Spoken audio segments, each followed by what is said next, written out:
Good morning everyone. How are you all of you? Okay, so in last class we understood rain problem. Today we will discuss river boat problem. Okay, so today's topic is river boat problem. So write heading river boat problem. Okay, river boat problem, rain problem. Already I explained in last class that these are the example of relative motion. Okay, and relative motion means two motions are there. Like in rain problem we understood that a person is moving and rain is falling. So two motions are there. One is that motion of the man and another is rain is falling. Similarly here also river boat problem means river, river will flow, yes, okay, and boat or person can swim, that person can swim, okay, in that river, okay. So two motions are there. One is person is swimming in the river and another is river is flowing, right or not? So how river flow? You all know river flow in horizontal direction, right? River flow in horizontal direction like this. Okay. So we can draw here that this is the river flow. Okay. So river flow direction is I cap. This is what river flow. And this is boundary, okay, this is boundary. Now tell me one point, if anything we drop, plastic object, suppose we drop water bottle we thrown in the river, so what will happen with that object? What will happen? Send your response. If anything we drop, float object we drop in this river, then what will happen? That object also flow with the river. Agree or not? That object, that plastic object or that float with that object will flow with the river. That object will flow with the river. Agree or not? Yes, flow along the river. Right? So anything we drop means that object is not moving by itself. That object is moving due to the river. Agree or not? So that object motion is due to the river, and in which direction? Along the river flow. You all agree or not? So one thing we understood, let velocity of the river equal to u. So whatever object if we throw in the river or if we put in the river, then that object, that float will move along with the river with the same speed as river speed. Okay, so this thing we understood, right? Now second example, boat is there, okay, we are not doing anything, we just release the boat, then what will happen? That boat also move along the river flow. Agree or not? Okay, so all the objects which are in the river, they are getting velocity due to the river and in the direction of the river speed, river velocity, they are moving. Okay, so if this boat is not moving by itself, then it will move along the direction of the river flow, that we understood. Is it clear or not? You all understood that suppose here is the boat. Now if this boat is not moving by itself, its velocity is 0, then what will happen? This boat also move along the river flow. Due to river speed, it will move. Yes, we understood it. Okay. Now second point. So you can write here. Write this point because it is very important. If boat is not moving by itself, then it will move along river flow. Agree? Okay, so we understood this point. Next point is, if boat also started to move, then what will happen? If boat also started to move, then what will happen? This boat is suppose moving in perpendicular direction, in this direction. Suppose, just example. Then what will happen? So now two velocity. One is, now this boat has two velocity. One is due to river and one is due to its own. Agree or not? Okay. So if this boat, suppose in second case, this is water. Okay. Now this boat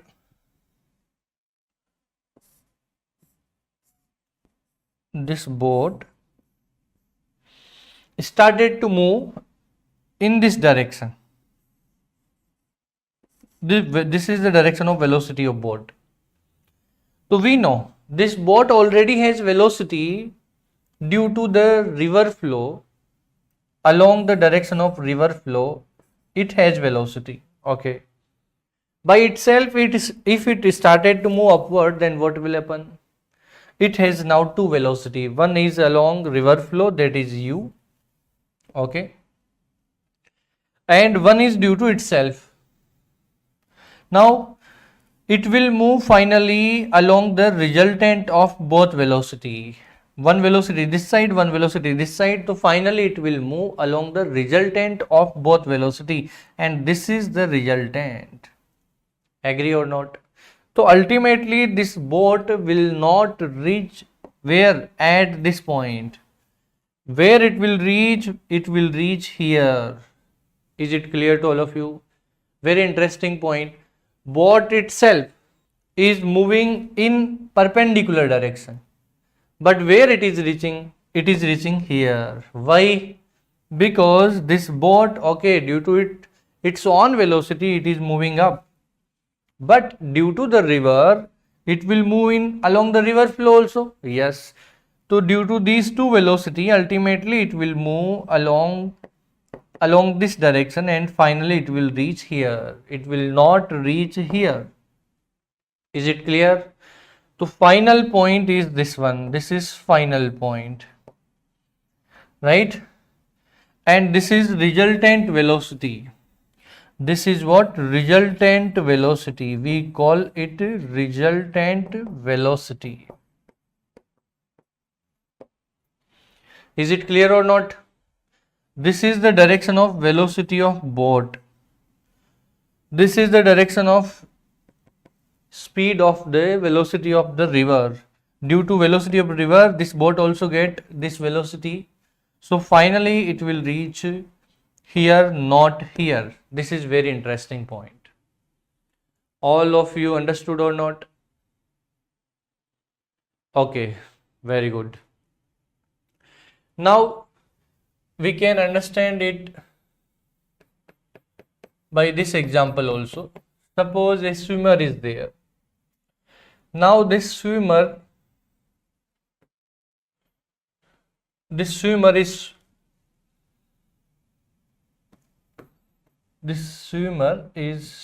swimming in this direction.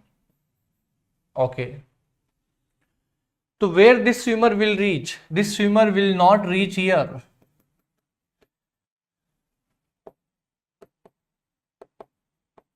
Swimmer will not reach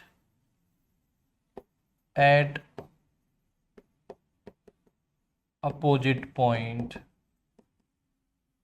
Swimmer will not reach at opposite point. Where it will reach? The swimmer will reach here. Why? Because due to the river flow, along the river also the swimmer will move. So ultimately to velocity, this is the velocity of swimmer, okay. This component due to velocity of river, okay. So finally resultant is along this direction, right or not? So finally swimmer will reach here. Is it clear? Okay, so we understood this point that here only swimmer is not swimming. Swimmer velocity is affected by the river velocity. So we have to find out here resultant velocity, resultant of swimmer and river, both we have to find out, and ultimately it will move along the direction of resultant velocity. So in this river boat problem, what we have to find out? So finally swimmer move along the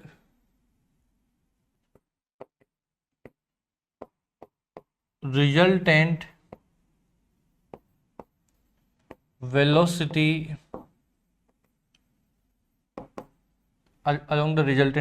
direction, resultant of what?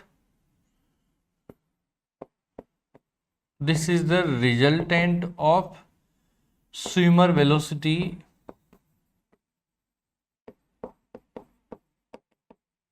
and river velocity. Okay, we understood it. Is it clear to all of you? Now students, we understood the theoretical part, that how finally this swimmer will reach at which point, that we understood. Now which type of question will come and how to solve the questions, understand that point. This is just a theoretical part, that generally we think that swimmer is swimming in this direction, so this swimmer should reach here, but no, it will not reach here. It will reach some other point. Why? Because its velocity is affected by the river velocity. This point I explained till now. Is it clear to all of you? Which type of question will come, understand. So here actually what we have to do, which type of question will come, how to understand them. To understand these basic concepts, suppose, just an example, suppose that this swimmer is swimming in this direction. Suppose we are taking here this example, that this swimmer is swimming in this direction and this is vertical direction. This is vertical direction, okay. Now what we have to do, we have to break this velocity along the vertical and horizontal, because two direction, one is horizontal direction, one is vertical direction. If we want to cross the river, then we have to move perpendicular, vertically. Agree or not? If we move along the river flow, we can't cross the river. To cross the river, we have to move perpendicular. That's why here two directional motion, horizontal river flow and perpendicular, okay. So this is vertical direction and this is horizontal direction. This river is flowing like this. In this direction river is flowing, and river speed I already assumed u. So here this is the speed of the swimmer v, and this angle suppose theta, angle made by the speed with the vertical theta. Now take component. Do you know how to take component? Do you know how to take component? If you know, then give this answer, that what is the component of v along this direction? What is the component of v along this direction? What is the component of v along this direction? Send your response, I am waiting. You don't know how to take component. This is the direction. Along this direction we want to take component. Then component will be cos theta, v cos theta. Along which direction? from which this velocity is making angle theta. Along that direction, component is cos theta, and perpendicular to this direction, so perpendicular to vertical, horizontal, component is sin theta. Here cos theta, here sin theta. Is it clear? So this component is v cos theta and this component is v sin theta. Agree? So here two component, one is v cos theta, another is v sin theta. What is v? This is the velocity of the swimmer. U, speed of the river, already we understood it. Okay, now you can see here that we have velocities in two directions. One is in vertical, another is in horizontal. Now tell me one point, very simple point. Give me the answer. Tell me that due to which velocity this swimmer will cross the river. Due to which velocity this swimmer will cross the river.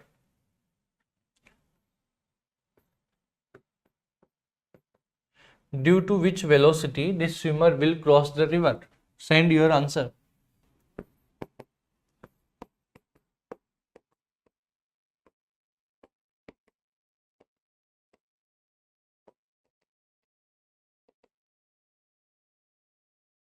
V cos theta, very good. But actually answer is V cos theta, not resultant velocity. Okay, we understood this point. Now, how much time it will take? Next question, how much time it will take to cross the river? Can you tell how much time?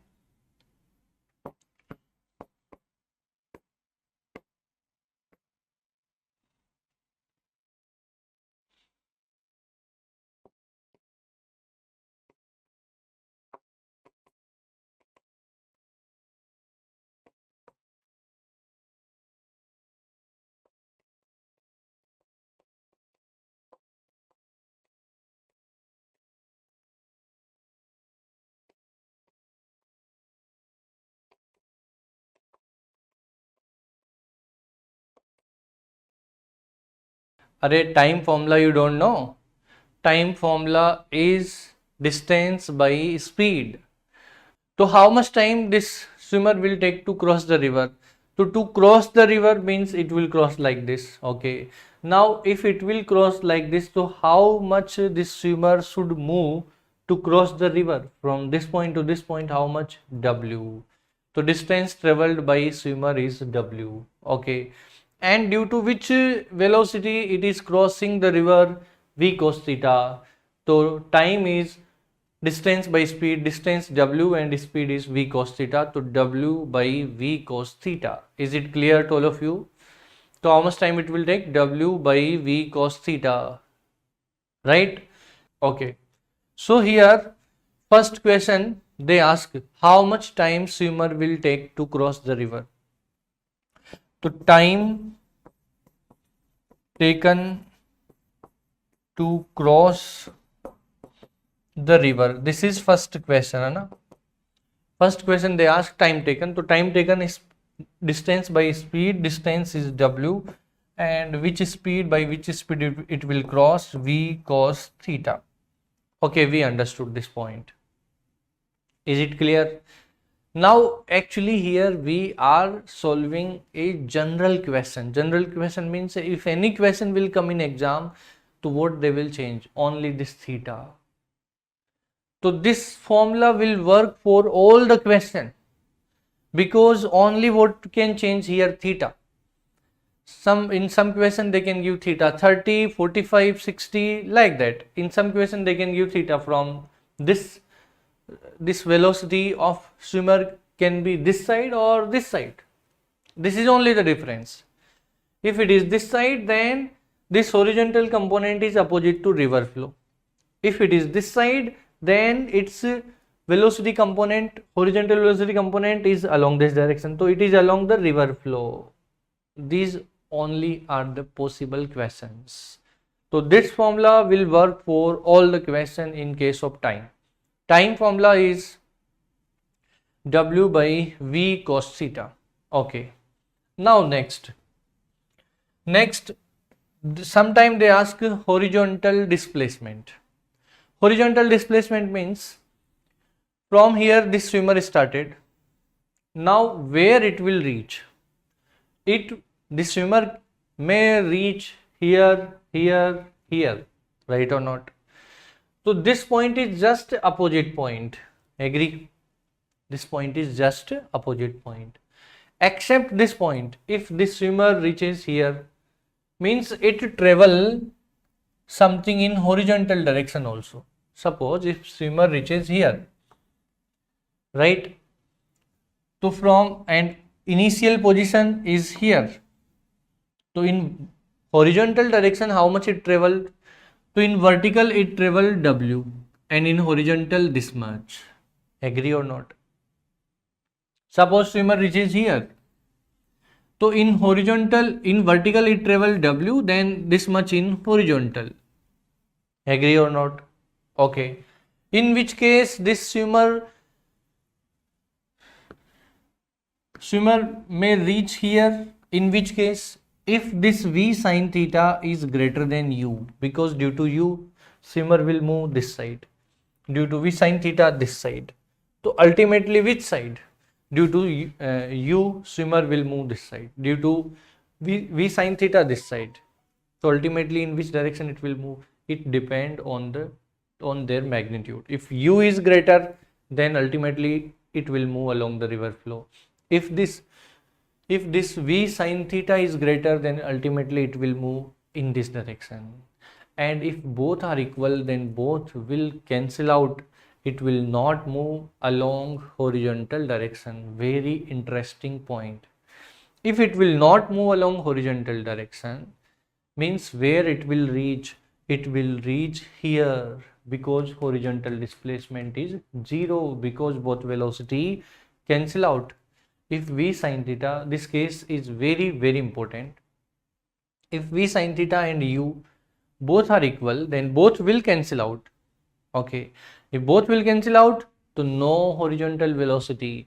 If no horizontal velocity, to no horizontal displacement.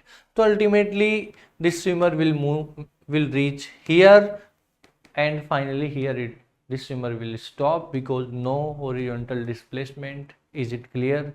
This is known as minimum path, because swimmer is crossing the river. So in all case, vertical displacement must be how much? W. Agree or not? Okay. So minimum this vertical displacement is how much? W. Now what can change? Only horizontal displacement. If horizontal displacement become minimum, so total path also become minimum. So shortest path means which one? In which swimmer finally reach where? Here. That is the shortest path.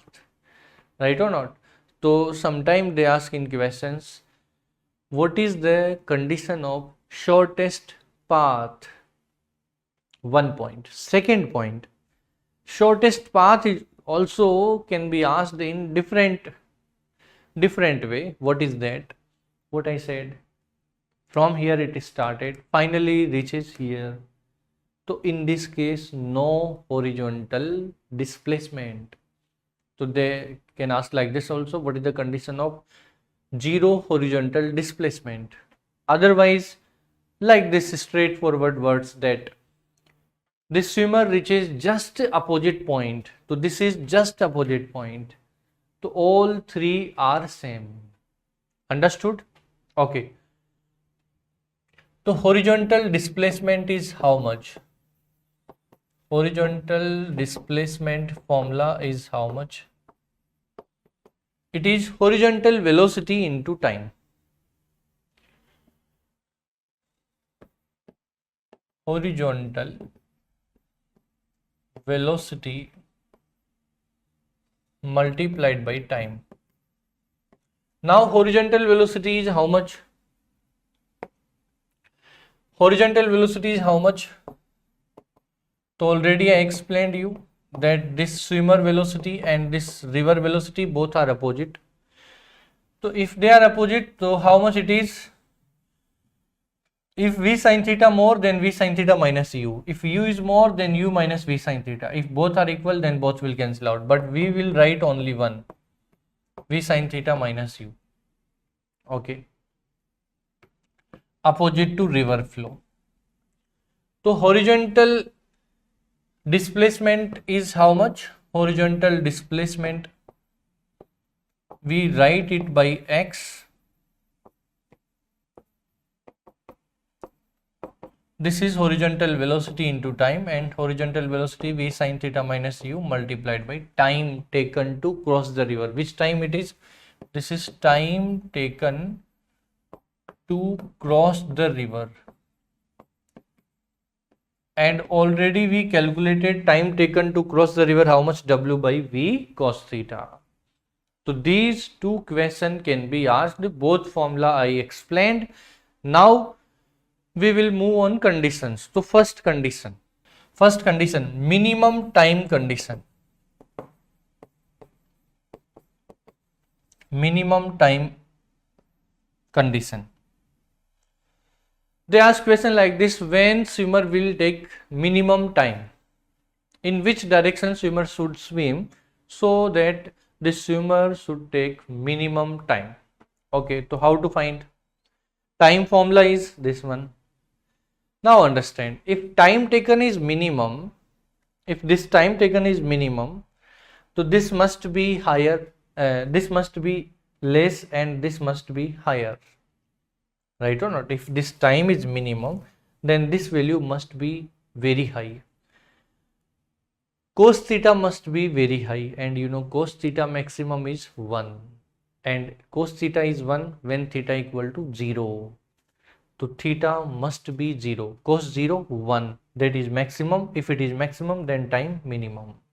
So very important point, that this theta must be how much? 0. And you know what is theta? Theta is angle made by the velocity of swimmer with the vertical. If theta 0, then if this theta 0, then swimmer is moving vertically. Swimmer is moving vertically. Okay. So minimum time condition, swimmer should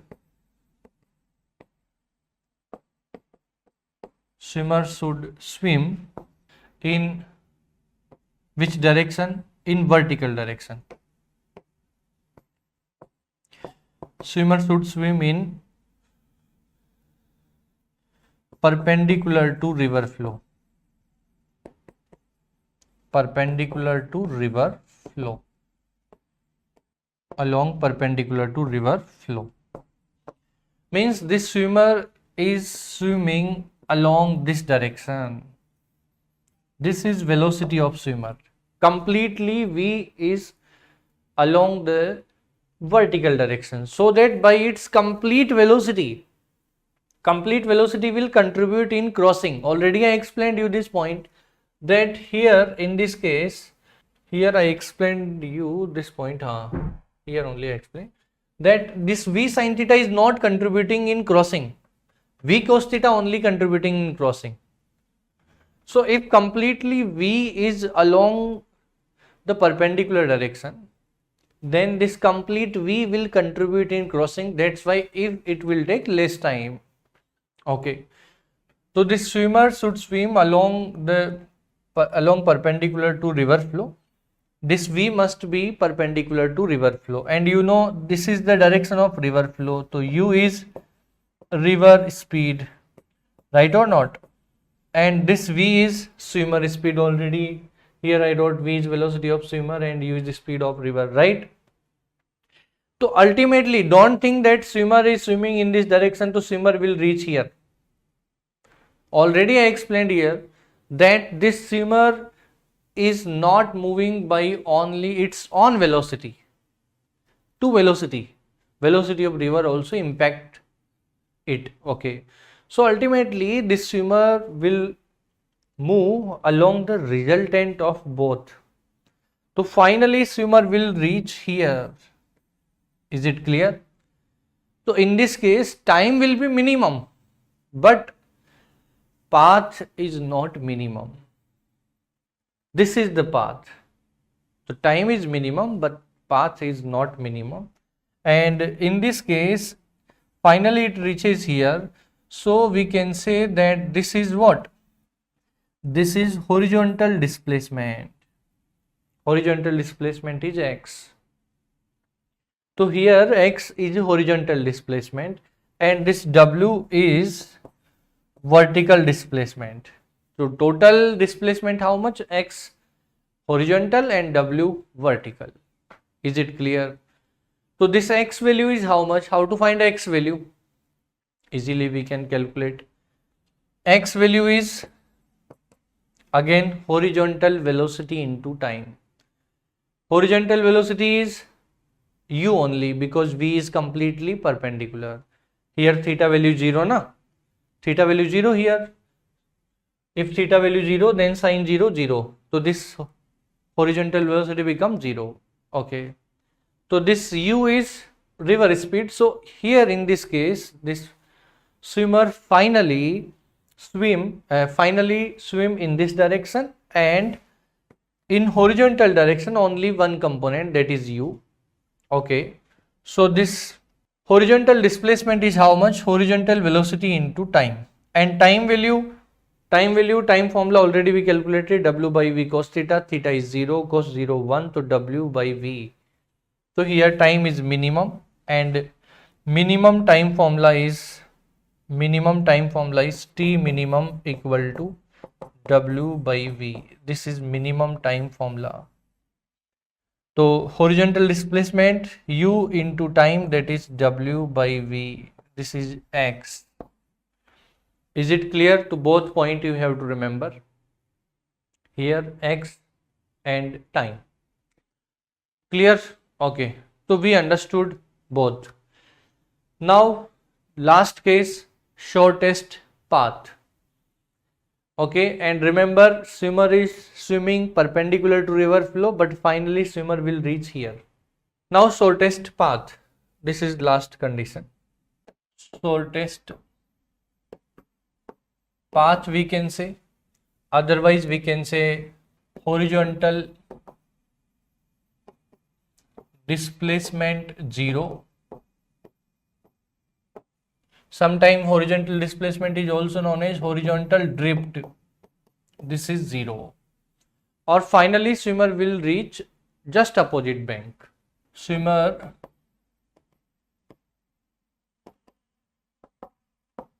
will reach at just opposite point. So what is the condition? Understand. This is river. Okay, this is river flow direction. Okay, now what is the condition here? That swimmer should reach finally here. Agree or not? So finally here means this must be the direction of resultant velocity, because ultimately it move along the resultant. This is not the direction of velocity of swimmer, it is the direction of resultant velocity. Okay, means no horizontal displacement, and if no horizontal displacement, so horizontal velocity must be 0. So already I explained you that when horizontal velocity will be 0, if this u and v sin theta both are equal, then both will cancel out each other, then horizontal velocity will become 0 and finally it will move perpendicular.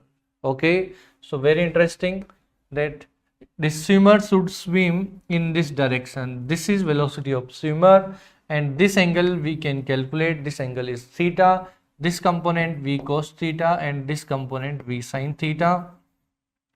Okay, if horizontal displacement 0, so horizontal velocity must be 0. So its condition is horizontal velocity must be 0.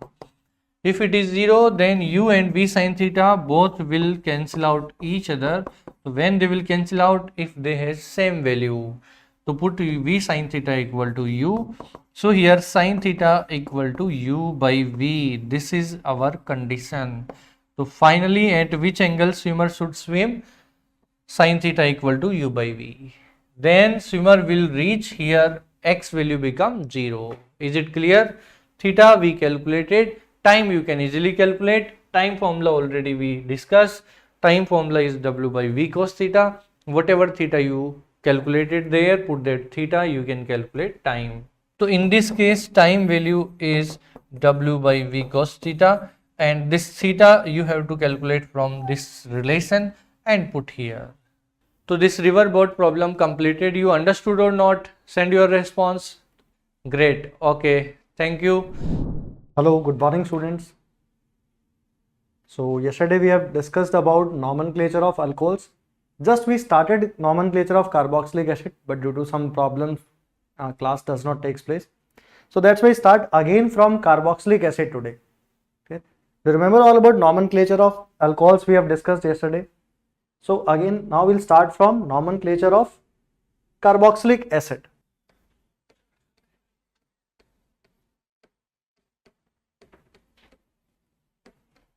Of carboxylic acid. So first point is, which group is carboxylic acid? If we write COOH, that group is called as carboxylic acid functional group.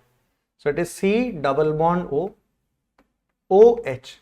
And how we represent this carboxylic acid? OH, and here which group is present? Either alkyl group or hydrogen can also be present. So remember, whenever we write representation of carboxylic acid with COH, either any alkyl group is present or hydrogen can also be present. Now secondary suffix used for carboxylic acid is oic acid. But is used, secondary suffix used is oic acid. Now next important point is, whenever we have to select parent chain, in parent chain always COH will be considered in the parent chain, and numbering always starts from which group? COOH. So what is important point? That numbering always starts from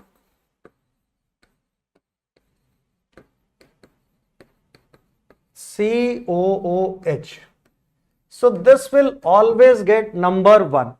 Now after that, if any multiple bond is present, so next priority is given to multiple bond, and after multiple bond next priority is given to subsequent. So this is very important, that numbering always starts from COOH. But we will not discuss about prefix now. We are discussing only carboxylic acid. So only one functional group is present, so that will come in only suffix. Clear? Now you have to tell what is the simplest carboxylic acid possible or smallest carboxylic acid possible. So in place of R, simplest what we can write? Hydrogen.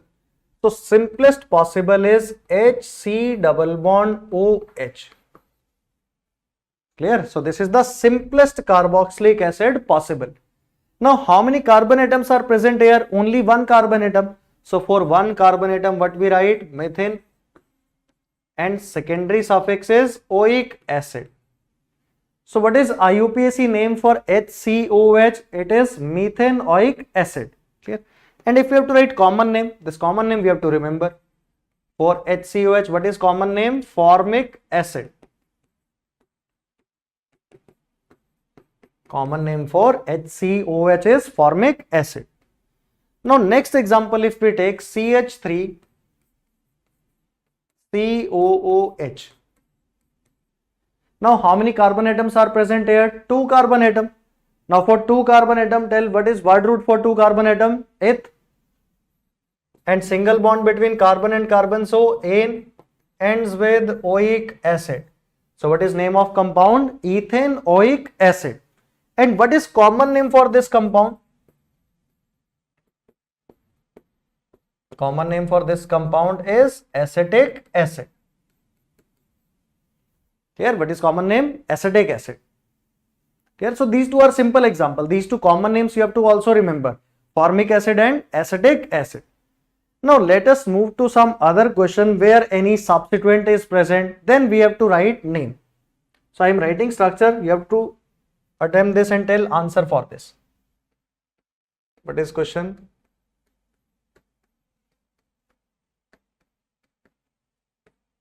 I am not writing hydrogen, only carbon I have written.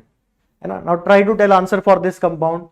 So first select the parent chain. Numbering always start from COH. So 1, 2, 3, 4. Now check. Total number of carbon atoms in parent chain are 4. Now next you have to tell, is there any substituent present in this compound or not? Any substituent is present here?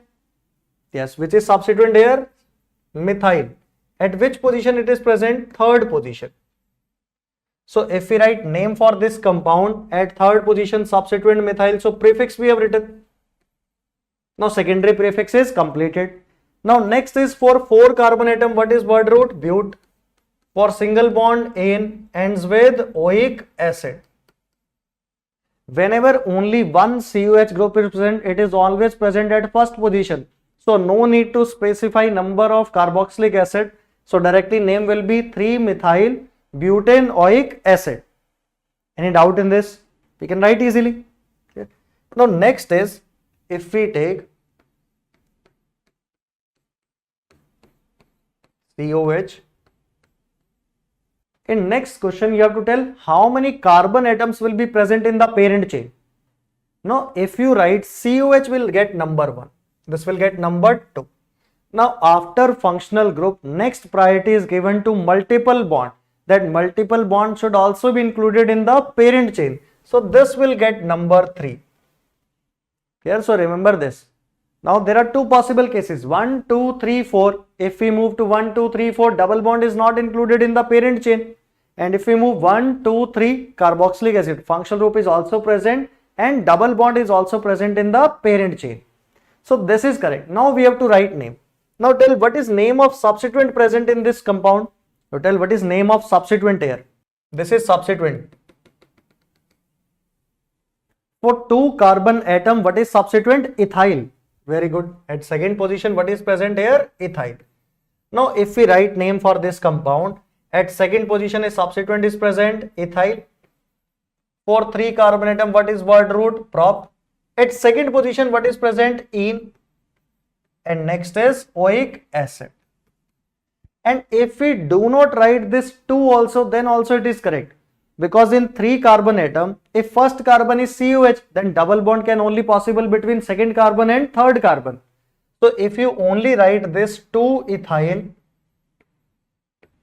prop-ene, oic acid, this name is also correct. There is no need to specify number of double bond also. Because if only there are 3 carbon atom, at first carbon COH is present. So double bond can only be present between second carbon and third carbon. Clear? Now next example you have to tell, if I am writing COOH, molecular formula is H2C2O4. IUPAC name you have to tell for this. Now 2 COH are given, it is called as dicarboxylic acid. 2 COH are present. Common name you have heard about this, oxalic acid. It is dicarboxylic acid, but if you have to write IUPAC name, so for IUPAC name, we have to write numbering 1, 2. 2 carbon atoms are present in parent chain. If there are 2 carbon atom, what is word root? Ethane. Single bond is present, so what we write? Ethane. Now why we are writing this E? Because what is coming here? Dicarboxylic acid. So D is not a vowel. So directly what we write? Complete ethane. And next is dioic acid. And common name for this compound is oxalic acid.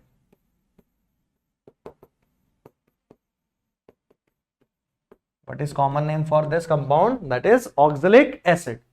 Clear? So there are many dicarboxylic acid. Important is their common name. They can ask these questions that what is IUPAC name of adipic acid. So if we know that common name, how to draw that structure for dicarboxylic acid, then only we can write their IUPAC name. So I will tell you a trick how to write nomenclature for dicarboxylic acid, common names. So it is very easy to write dicarboxylic acid. Only which sequence we have to remember? Ohm's gap. O, M, S, G, A, P. This sequence we have to remember. What is sequence for dicarboxylic acid? Ohm's gap. Now write down here 0, 1, 2, 3, 4, 5. These are number of CH2 units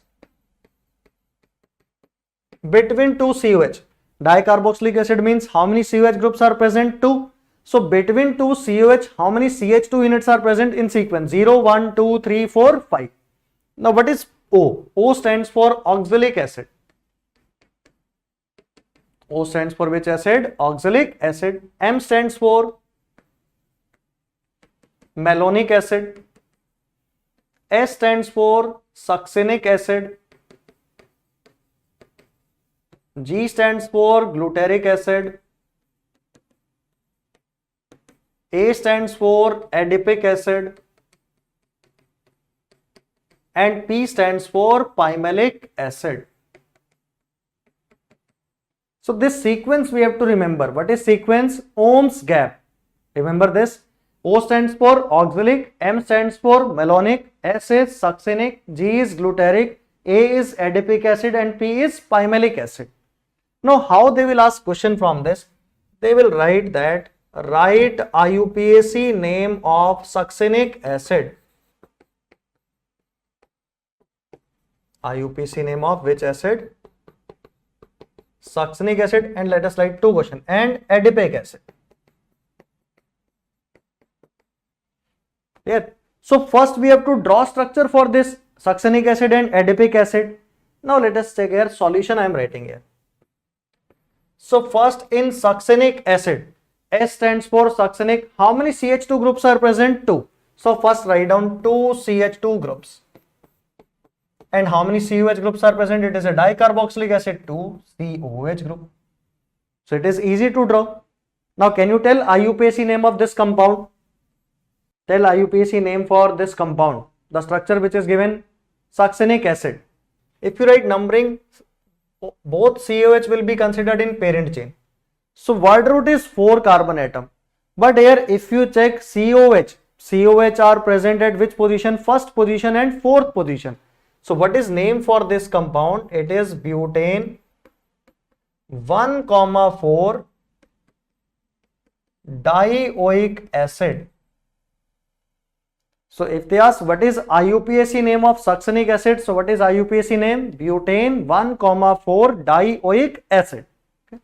Next, if we take adipic acid, in adipic acid check how many CH2 units are present? 4. So now if we draw structure, 4 CH2 unit, 1, 2, 3, 4. And how many COH groups are present? Dicarboxylic acid, so 2 COH groups are present. Now tell IUPAC name for this compound. Second structure for adipic acid. What is IUPAC name? So how to write name? 1, 2, 3, 4, 5, 6. Total how many carbon atoms are present? 6 carbon atom. So what is word root? Hexane. Hex is word root, ane is primary suffix. Then 1,6 dioic acid. Clear? So remember this, hexane 1,6 dioic acid. Clear? So it is easy to write IUPAC name for dicarboxylic acid. First we have to draw the structure, then we have to write the name. So remember this sequence, Ohm's gap 0, 1, 2, 3, 4 and 5. Now this is nomenclature for carboxylic acid. Now let us move to next topic, that is nomenclature of aldehyde and ketone. So first we discuss rule for aldehyde and ketone, and then combined question we will do on aldehydes and ketones.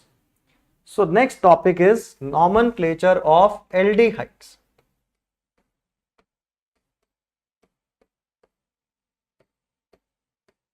So first you tell which functional group is aldehyde. CHO is aldehyde. So which functional group is aldehyde? So very important. This C double bond O is called as carbonyl. C double bond O group is called as carbonyl group. Now in carbonyl, if we fix one hydrogen atom, this CHO is called as aldehyde. Now here what is one valence is vacant? Either it can be R or it can be H. So it can be written as R or H, and next is CHO. So whenever you get CHO, then that is called as which functional group? Aldehyde functional group. And secondary suffix used for aldehyde is al. Now there is difference. For alcohol what we use ol, OL, and for aldehyde what we use AL. and numbering always starts from CHO. Numbering always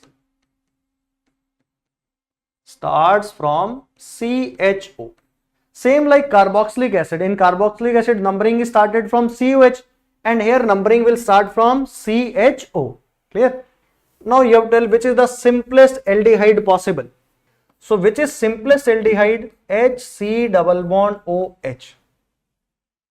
This is simplest. And what is name for this one carbon atom? So it is methane. And for aldehyde, what we write? Al. And what is common name for this? Common name for this compound is formaldehyde. Okay, what is common name here? Formaldehyde. Okay. Next is, if I write, next homologue of aldehyde is CH3CHO. What is name of this compound? CH3CHO. Tell IUPAC name. It is ethanol. Very good. Two carbon atoms are present. So word root is eth, single bond is ane, ends with al. And what is common name? Acetaldehyde. Common name for this is acetaldehyde. Okay. Now next, if we take, I am writing CH3, CH2, CH, CHO, CH2, CH3. Now you have to tell how many carbon atoms are present in the parent chain. First you have to select the parent chain and tell me how many carbon atoms are present. Now listen, in case of functional group, always we have to consider CHO as first carbon. So it means in parent chain CHO will be included. So this is number 1. Now next, if you move to in any direction, 1, 2, 3, 4, 1, 2, 3, 4. Okay. And how many substituents are present in this compound? Which substituent is present here? At second carbon, this group is ethyl group. What is present here? Ethyl. So what is name of this compound? At second carbon, what is present? Ethyl. 2 ethyl. For 4 carbon atom, but. For single bond, ane, ends with al.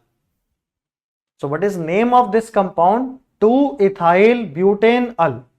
Next, I am giving you 2 questions. You have to tell answer for that. Next example is, now I am writing bond line representation. So this will be a good question for you. You have to tell answer for this one.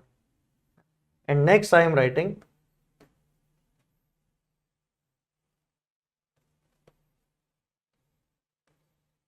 now these 2 structures you have to tell IUPAC name. First you have to identify which functional group is present. After finding functional group, then select the parent chain and then write IUPAC numbering. So both are good questions. Try to solve. Tell answer of first part, first question. Identify which functional group is present.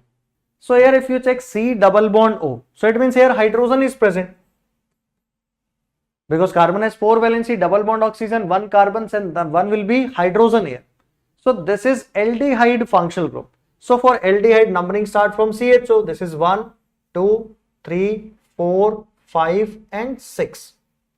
Now why we have taken this? Because multiple bond is also included in the parent chain. Now tell me how many prefixes are present here? Substituent 2.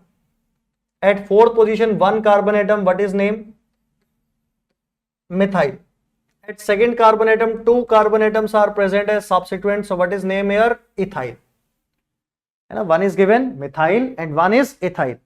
Now tell me, very important point, if more than one substituent are present, and if we have to arrange that in secondary prefix, we have to write in alphabetical order. Which will come alphabetically first, methyl or ethyl? E will come first. So first we have to write name for ethyl. So it will come at which position? Second. So 2 ethyl. At 4th position, methyl. So what we have written here, complete prefix is completed. Now next we have to write word root. Word root for 6 carbon atom is hex. What is word root for 6 carbon atom? Hex. Now here single bond is not present. What is present? Double bond. So at 5th position, what is present? Ene. And for aldehyde it is al. So this is named 2-ethyl 4-methyl hex 5-enol. Now identify. Any doubt in this? It is simple. First selection of parent chain. Clear? So name will be compound is 2-ethyl 4-methyl hex 5-enol. Now identify in second structure how many carbon atoms are present. Only 2 carbon atoms are here. So here it is CHO. Here also CHO. If there are 2 carbon atom 1, 2. So for 1, 2, how to write? Word root is eth.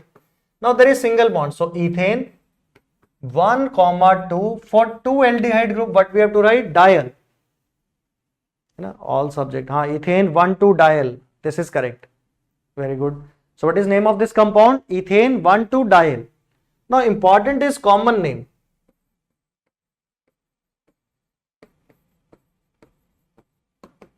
Now common name for this compound is glyoxal. So some common names you have to remember.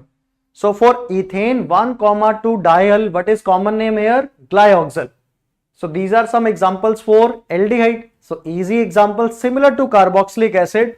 Numbering will start from CHO group. So IUPAC name is ethane 1, 2 diol and common name is here glyoxal. Next, if we move to nomenclature of ketones.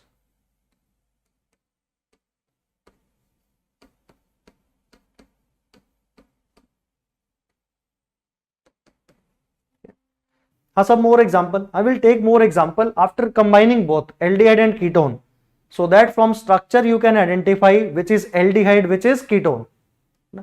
So first we write for some rules for ketones, then combined questions we will do.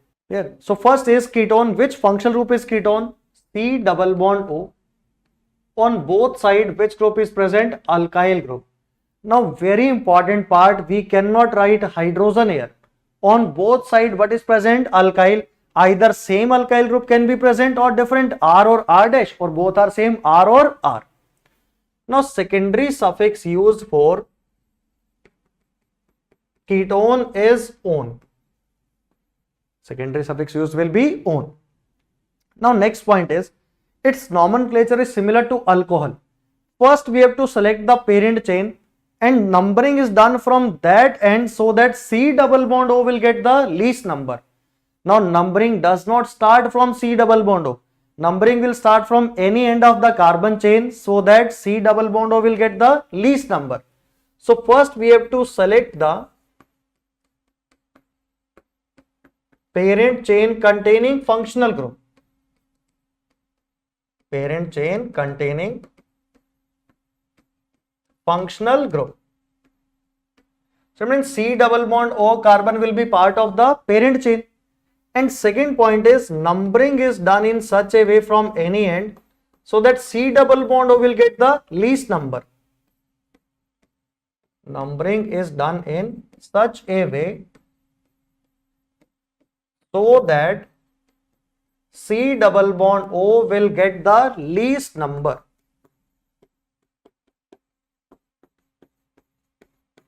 Will get the least number. Clear?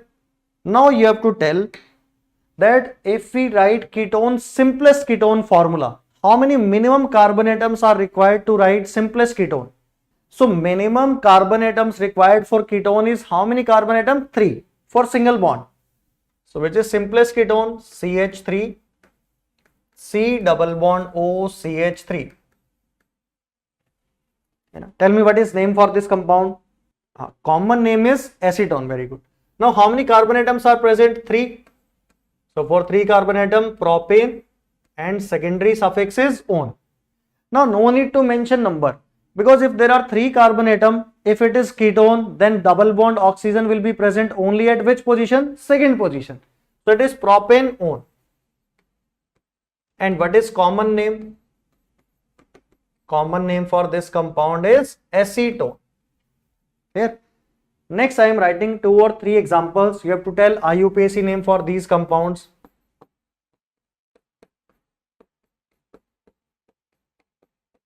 First example. Second.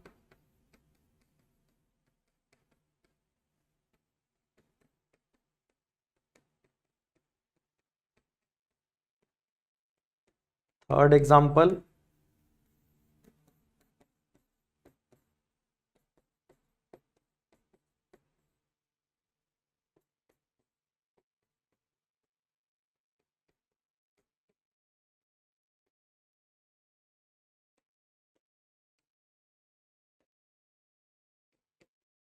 Fourth example.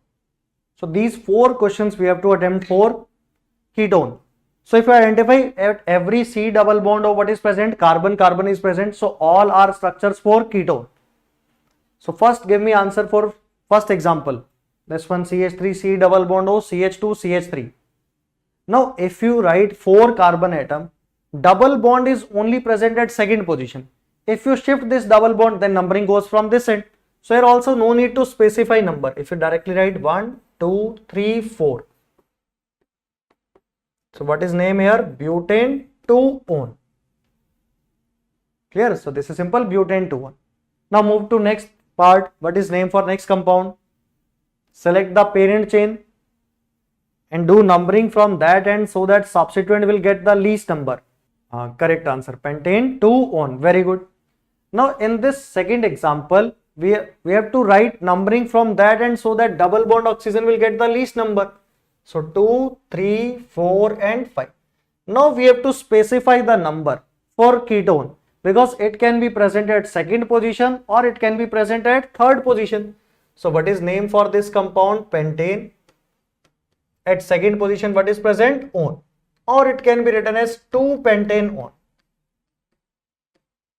Both names are correct. Pentane 2-on or it can be written as 2-pentane on. And if we move to next part, 1, 2, 3, 4, 5. And if we give numbering from this end, 1, 2, 3 from both sides, what we are getting? Number 3. So what is name here? Pentane 3-on. So or you can write this as 3-pentane on. So this will be same, 3-pentane on.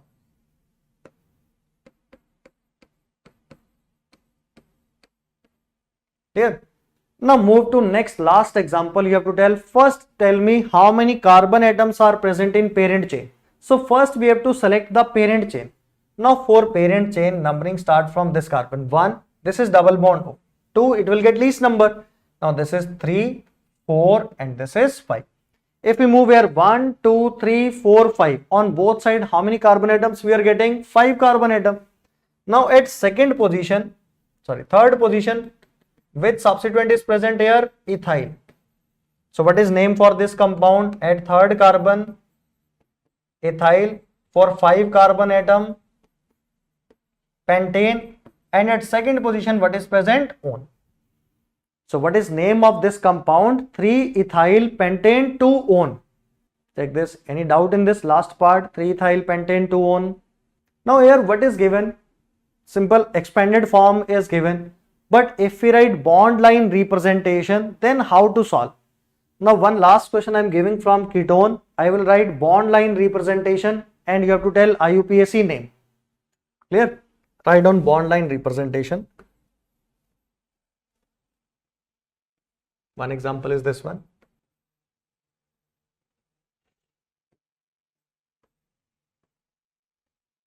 These two are simple questions, but what is written here?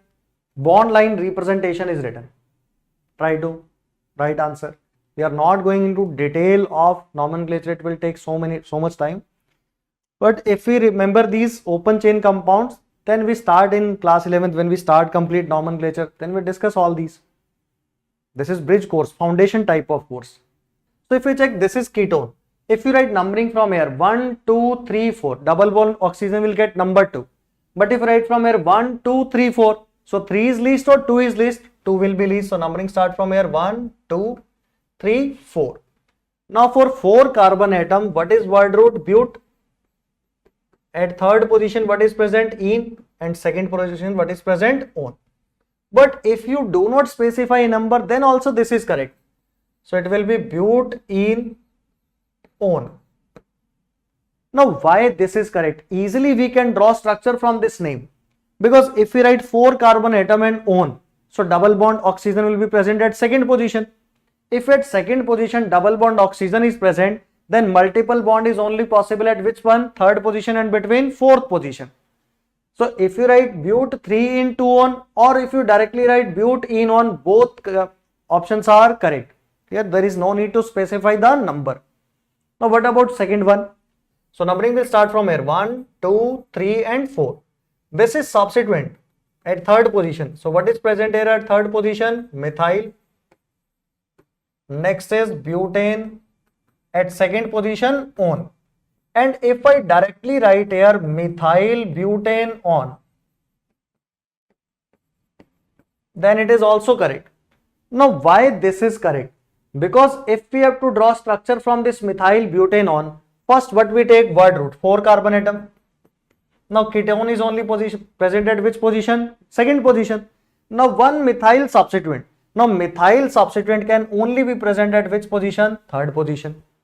So if I only write methyl butane on, then it is also correct. We can easily draw the structure. And if you write 3 methyl butane 2 on, that is also correct. But this one is good one, methyl butane on. There is no need to specify the number. So in today's class, last 2 classes, what we have covered? Nomenclature of alcohols we have covered. Next is nomenclature of carboxylic acid, aldehyde and ketone. So in next class we'll practice question on all these 4 parts from alcohol to aldehyde and ketone. So students, you can join the Telegram channel of Shri Chaitanya Goshala campus. There you will get all updates of NEET as well as these lecture notes, all the information. And subscribe this channel also so that you will get all the informations about this, and share this videos with all your friends. So in next class we'll start questions on this nomenclature. Thank you for today. Hello, good morning students. Good morning all of you. How are you all? Did you complete the yesterday's cell organelles? Okay, which cell organelles we have done? Butterfly. Yes, very good. So with quick questions, some 2-3 questions, later we'll proceed to the today's cell organelles part. So yesterday I have discussed about the cytoskeleton. Then cilia, flagella we have discussed, and then I have told you about centrosome. Okay, centrosome is made up of 2 centrioles like that. Yes, yeah, cytoskeleton. Now you tell me, in all these 3, cytoskeleton, cilia, flagella and the centrosome, which are the common components, or what is the similarity between all these 3? Cytoskeleton, cilia, flagella, centrosome. Similarity. Microtubules, very good, very good. So in the cytoskeleton also you have microtubules. In the cilia and flagella also, they are also made up of microtubules. Centrosome, which is having 2 centrioles, that are also made up of microtubules. Very good. Then among these 3, cytoskeleton, cilia, flagella and centrosomes, which provides locomotion for the organism or for the cell? Locomotion. Options are same things. Cytoskeleton, okay, cilia, flagella, yeah, in botany only. Yes, cilia and flagella, very good, cilia and flagella. So these are the locomotory structures present in the cells of eukaryotes. There is one cell organelle which is involved in cell division among these 3. One is involved in cell division. Is it cytoskeleton? Is it cilia or flagella, or is it centrosome? Centriole. Okay, good. Cytoskeleton, it will form microtubules will form the spindle fibers. In the form of microtubules, it is involved. The correct answer for that cell division question is centrosome. It is involved in cell division, centrosome. For that question, this is the answer. It is involved in cell division. Cytoskeleton components are involved in cell division. Okay, microtubules are involved in cell division. Okay, can you tell me the arrangement of microtubules in eukaryotic flagellum? Eukaryotic flagellum is made up of how many microtubules, or that array? I have used the term array. The options are, is it 9 plus 0, 9 plus 2, 9 plus 9, 9 plus 3? Eukaryotic flagellum. Very good. 9 into 2. Yes. 9 plus 2 arrangement. It is not into, 9 plus 2 arrangement. 9 plus 2 array. Eukaryotic flagellum. Same options. Prokaryotic flagellum.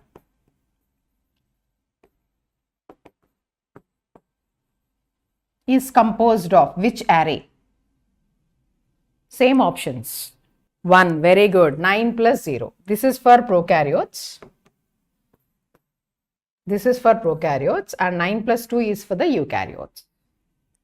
I hope all of you understood. So now tell me one more. Prokaryotes have locomotory structures. What are the locomotory structures in prokaryotes? Cytoskeleton, cilia, flagella, centrosome. Which one? Prokaryotes have flagella only. There are no cilia. No cilia in case of prokaryotes. Only flagella. Yes. Eukaryotes will have either cilia or flagella. Never both.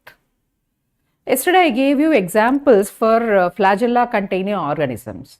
One at least I must have given you. Flagella containing organism. What is that? Is it amoeba, paramecium, euglena? Which one? Option 1, amoeba. Flagella are present in? That is the question. Paramecium,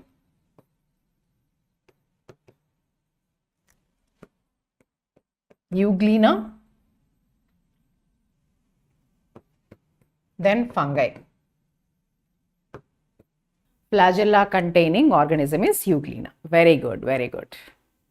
Good. Next question. Amembranous cell organelles are? Amembranous cell organelles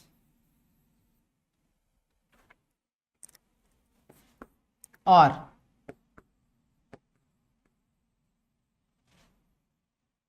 ribosomes, centrioles, centrosome,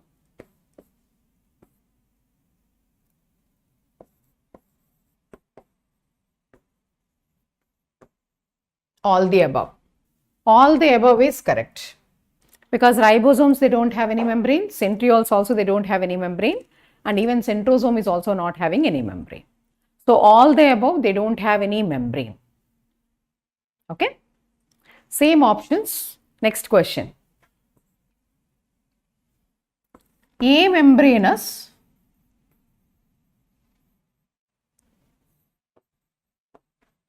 cell organelles of animal cell.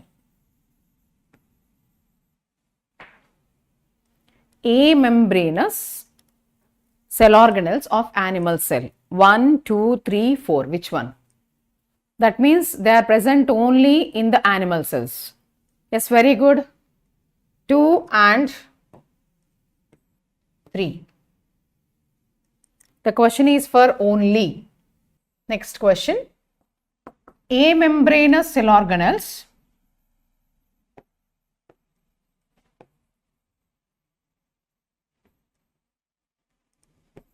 of all living cells.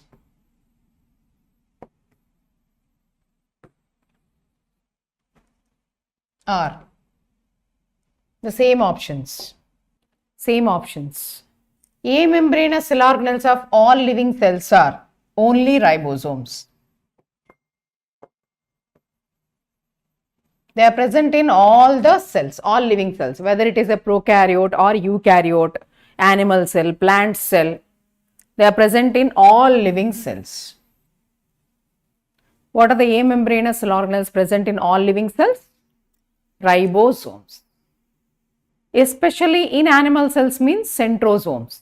and ribosomes are present, but only present in animal cells means centrosome and centrioles. The last question. Centriole is made up of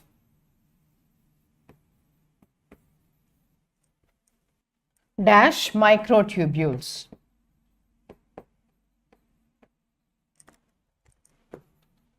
20, 25, 27, 30. Most of you, yes. Okay. It shows 9 plus 0 array, but they are triplets. Triplets. 3 will be there. So it will become 27. Very good, very good. Good answers. So 9 plus 0 arrangement of microtubules will be there and they will be having 27 microtubules. Very good. Good. Let us go to the today's topic, that is cell organelles. Okay. Very good. Let us proceed to today's topic, nucleus. So all of you can see here, this is the structure of the nucleus. Structure of the nucleus. You can see in this will be generally present in the center of the cell. There might be one nucleus per cell or more than one nucleus per cell will be there. For example, you know paramecium. Paramecium will be having like this, generally two nuclei will be there. But in our cells, we have only one nucleus. But there are some cells where nucleus are absent also, nuclei are absent totally. For example, if you take RBC, in our body only RBC, red blood cell or corpus cell, that RBC doesn't have the nucleus at maturity. Even in the plant cells also, sieve tubes are there. At maturity, they lack the nucleus. So like that, some cells will be having the nucleus, some cells will not be having the nucleus. If they don't have cytoplasm also, then they are said to be dead, like sclerenchyma. But RBC and sieve tubes, they are the living cells, but they don't have the nucleus. Generally, all the cells will be having, living cells will be having one nucleus, but there are some organisms which are having more than one nucleus also. Example, paramecium. Okay. Now, this nucleus was actually discovered by Robert Brown for the first time. Robert Brown discovered this. It was described by Robert Brown. Discovered and described by Robert Brown. And this nucleus, as I told you, it will be generally there in the center of the cell if it is an animal cell. But if it is a plant cell, the nucleus is pushed towards a side and the vacuole will be occupying the center of the cell. So whatever it is, generally when we take the other cells other than plant cells, it will be occupying the center of the cell. And this is the largest cell organelle so far. Sometimes it is considered as largest cell component. Some people will not accept that it is cell organelle, but you have to learn according to NCERT. It is also cell organelle because it is present in the cytoplasm. So the largest cell organelle. Okay. After this, in the animal cells, mitochondria. If you take the plant cells, after this chloroplast and then mitochondria, that is a sequence. And the smallest cell organelle, ribosome. Largest is nucleus, smallest is ribosome. If you take the order, chloroplast second one and the third one is mitochondria according to the sizes. Okay. So now in this nucleus, one nucleus may be there or many nuclei can be there. This nucleus will be stained by some basic dyes. Then we can see this nucleus after staining procedure, after dyeing with some materials. So this nucleus, it is mainly having four parts. First one is nuclear envelope.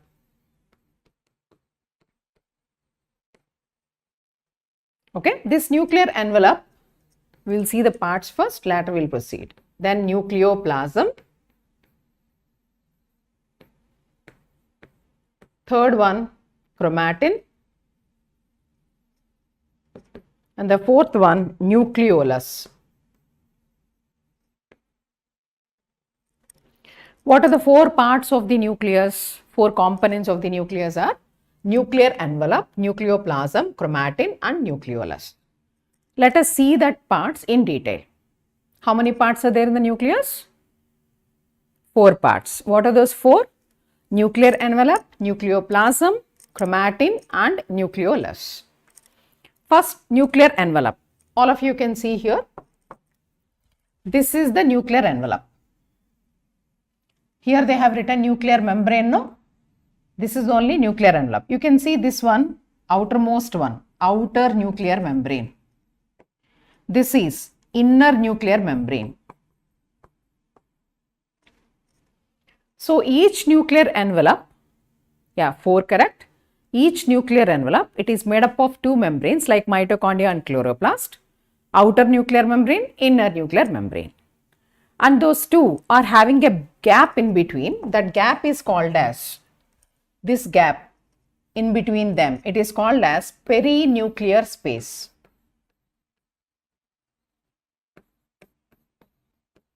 Perinuclear space. So nuclear envelope is having two membranes, outer nuclear membrane, inner nuclear membrane, and the gap which is present between them, it is called as perinuclear space. So it is acting as a barrier between the nucleoplasm and the cytoplasm. Outside this is the cytoplasm. This is the nucleoplasm inside. So it acts as a barrier. But you can see in the nuclear envelope at certain areas we have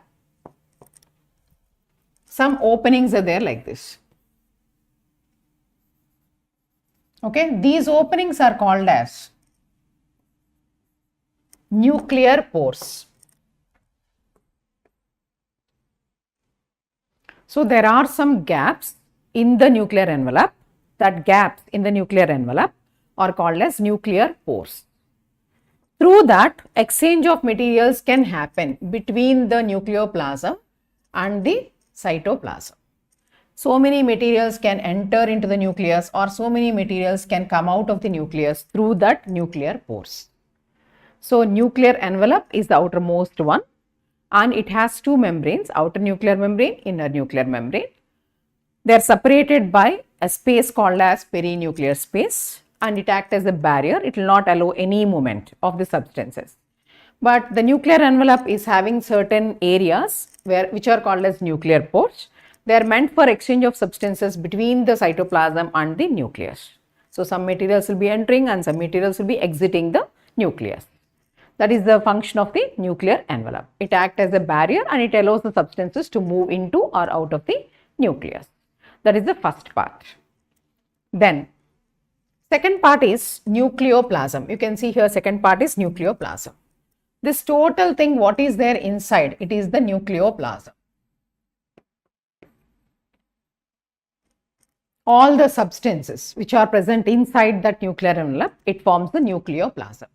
In that nucleoplasm, you can see like free proteins will be there. Okay, then nucleic acids like DNA will be there, RNA will be there, and different molecules, enzymes, all of them will be present in the nucleoplasm. Okay, inside the inner nuclear membrane, this is present. And outer side, it will be continuation with the, you can see these are ribosomes, because they are having the rough endoplasmic reticulum here. RER will be there like this. So outer nuclear membrane is in continuation with the rough ER, because rough ER will be having the ribosomes on them. Then nucleoplasm, so many materials are present in that.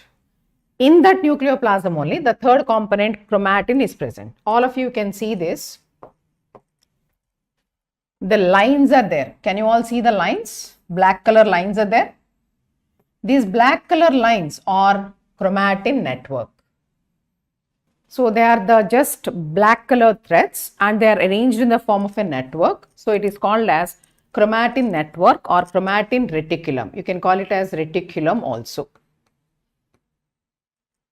This chromatin reticulum, it is made up of nucleus, nuclear proteins, nucleic acids will be there and proteins also will be there, and they will be looking like fibers, just threads will be there inside. So they are distributed randomly in the nucleoplasm. That is a chromatin reticulum or chromatin network. They are made up of nucleic acids and even proteins. So they are called as nucleoprotein fibers. They are present inside this and they will be meant for carrying the heredity. The characters what you got from your parents, it is from this chromatin. Okay. In a non-dividing cell, you can see the chromatin. non-dividing cell. When the cell is taking rest, when it is not going for cell division, you can see this chromatin. They are the elongated thread-like structures and they are made up of nucleic acids and the proteins. They are present in the nucleoplasm. Third part is over. The last one, nucleolus. The nucleolus is this structure. All of you can see here, this is the nucleolus. Nucleolus. Okay. Though I have given a boundary, it is not having any boundary like that as such, because it is in continuation with the nucleoplasm. So here everything can go, enter, it can come out because it is not having any membrane. It is present in the nucleoplasm and it is in continuation with the nucleoplasm. So any substances can go in and can come out. This is amembranous structure. That is the important part about the nucleolus. It is the amembranous structure. It is not a cell organelle, but it is amembranous structure or component of the nucleus. It is not surrounded by any membrane. And this nucleolus is concerned with ribosomal RNA synthesis. You know that ribosomes are made up of rRNA and proteins, no? So this rRNA will be synthesized by the nucleolus. So as a component of the ribosome, nucleolus is involved in the synthesis of rRNA and then proteins are also present here. So nucleolus is meant for the synthesis of ribosomes. This nucleolus is concerned with ribosome synthesis. So it is called as ribosome factory of this cell.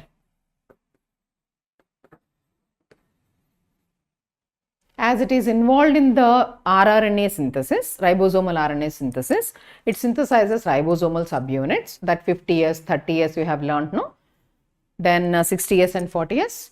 That ribosome factory of this cell, okay, is the nucleolus. It is present in the nucleus.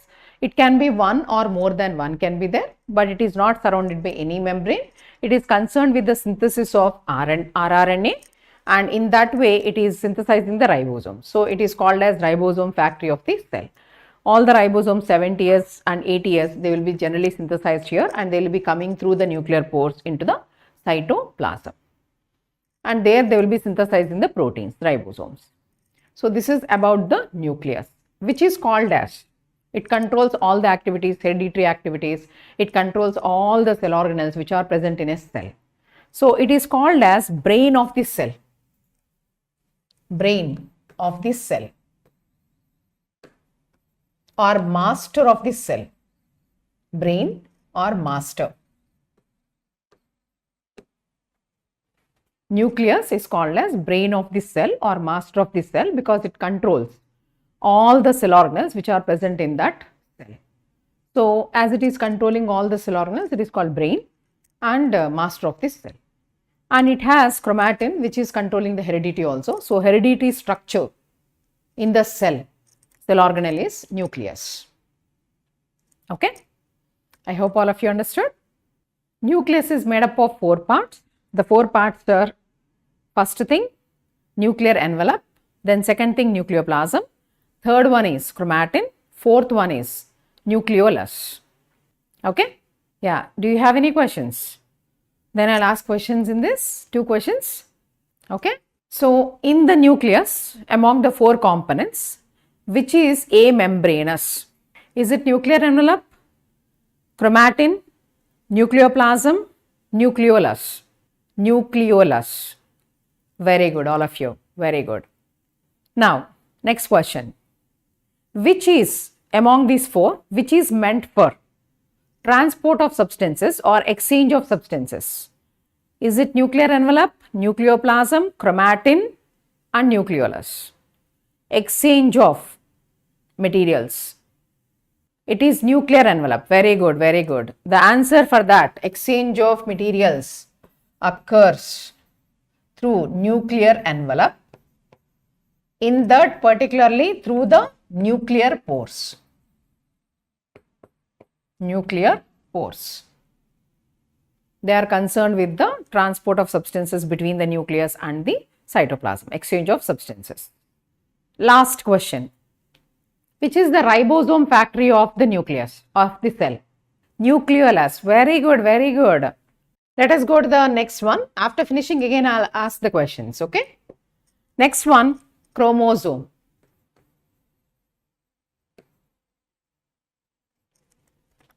All of you can see chromosome. It looks like this. What is basically a chromosome? Be attentive. I'll ask questions also. So, chromosome is actually formed from chromatin. In the nucleus, you have seen the elongated thread-like structures, no, like this. This is chromatin. This chromatin will form chromosomes like this. Okay. Chromatin will form the chromosomes. Both are same thing. The elaborate network, okay, extended threads are called chromatin. Condensed threads are called as chromosomes. This you can see in the undividing nucleus or undividing cell. This you can see only at the time of cell division.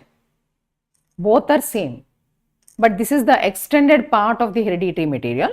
This is the condensed part of the same structure.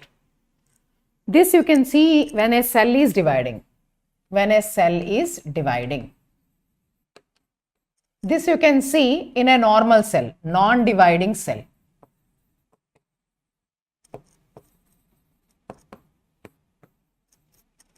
Okay, both are made up of same materials, whether it is chromatin or chromosome. They are made up of the DNA,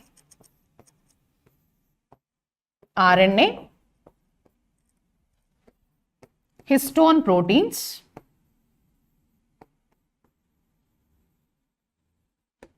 and non-histone proteins. Whether it is chromatin or chromosomes, they are made up of four materials, four components.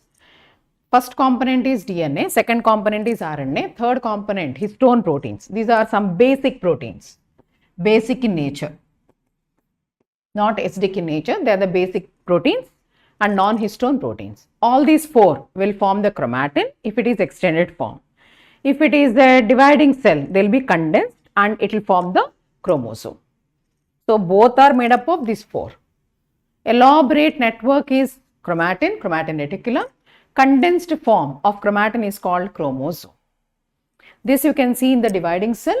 This you can see in the undividing cell or non-dividing cell. Both are made up of DNA, RNA, histone proteins, non-histone proteins. DNA expansion, the name is deoxyribonucleic acid. Deoxy. This is one type of nucleic acid. Ribonucleic acid. RNA, just ribonucleic acid. These two are two types of nucleic acids present in the organisms. Genetic material. In our cells, the genetic materials are nucleic acids and there are two types, DNA and RNA. That too will be there in the chromosomes. And now you can see the structure of the chromosome. This structure of the chromosome you can see when a cell is dividing. And you can see clearly in this part, whichever the one half is there, this side and this side, okay, longitudinal half, this side it is called one chromatid, this side the other half, okay, left half and right half, they are called chromatids, okay. So, this chromosome when a cell is dividing, it has 1 and 2 chromatids. These two chromatids are joined by a special structure in the center. You can see this structure in the center, they are joined together at the center. This structure which is joining the two chromatids is called centromere. So, each chromosome is made up of two chromatids and the two chromatids are joined at the center by centromere. So, it will be connecting the two chromatids in the center, it will be holding the two chromatids together. Each half of the chromosome, longitudinal half of the chromosome, left side and right side, it is called as chromatid. So, this chromosome has two chromatids which are joined in the center by centromere, held together by centromere. Now, the next one, the ends of the chromosomes, you can see the ends.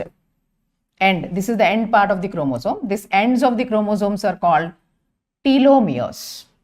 Ends of the chromosomes, they are called as telomeres. You can see here also telomere is given. But sometimes some chromosomes will have, after this there is a constriction, and after that a knob-like body will be there. Some chromosomes will have this constriction and a knob-like body. This constriction is called as secondary constriction.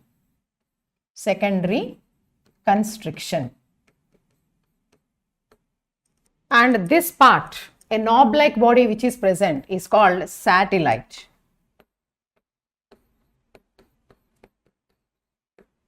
A small fragment will be there attached to the secondary constriction, that is called as satellite.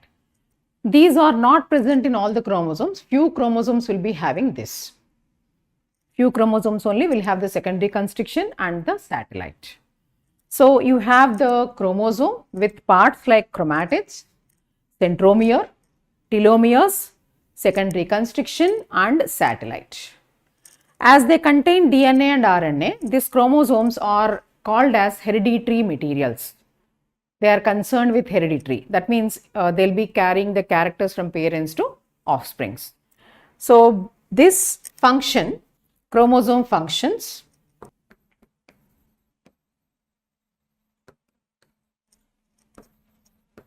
they control heredity.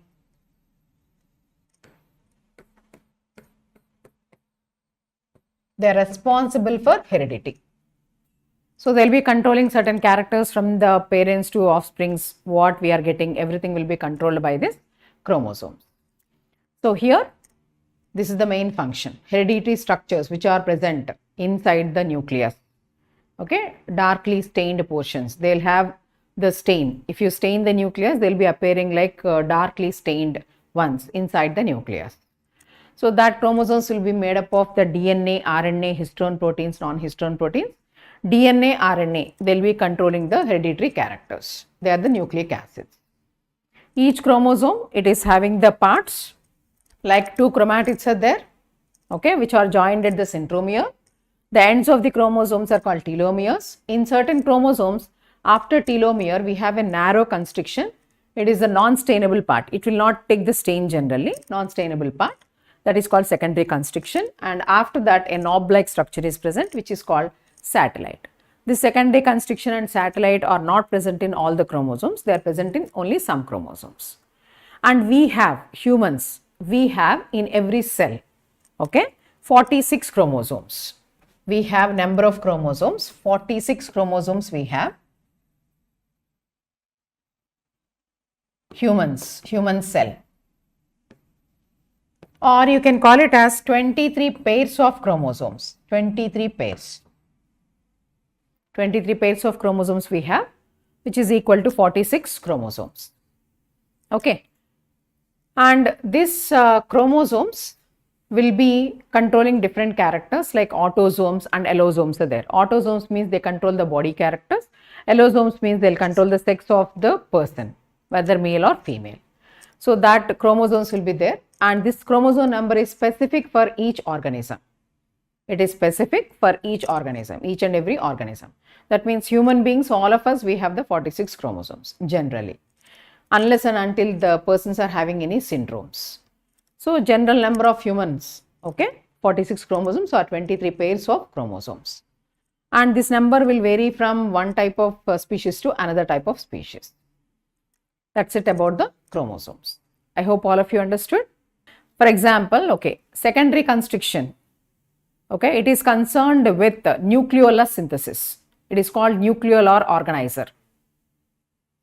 Nucleolar organizer. It forms. Secondary constriction forms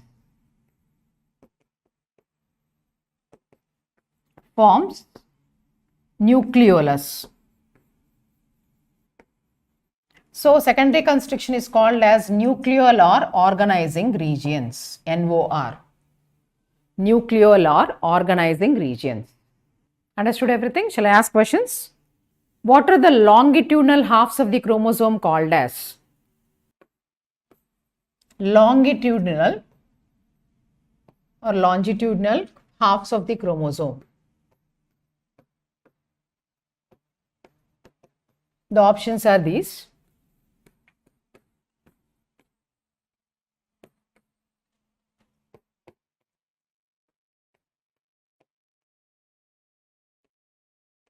Secondary construction. Longitudinal halves of the chromosomes. Very good, chromatids. In the chromosome structure, how many chromatids are there? In that one chromosome. Next question, one chromosome has dash chromatids.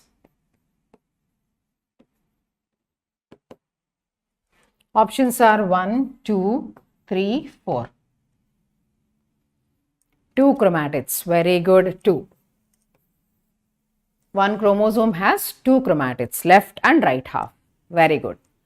These chromatids are joined or held together by the same options. Centromere. For this question, the answer will be centromere. Chromatids are held together by centromere. 1, correct. Next, what are the ends of the chromosome called as?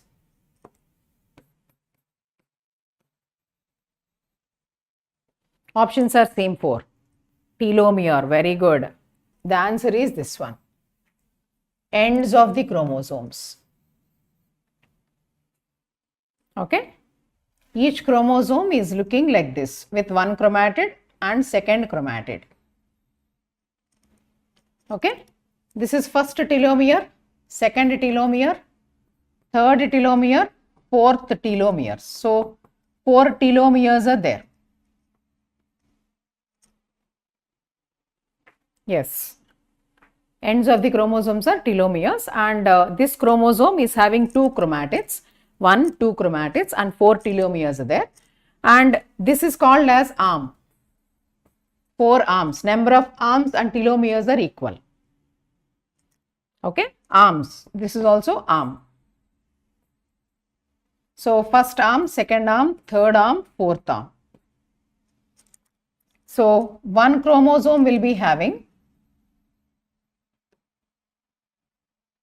2 chromatids.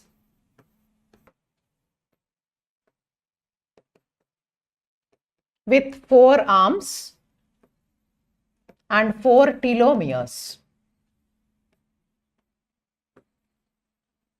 This all of you have to remember.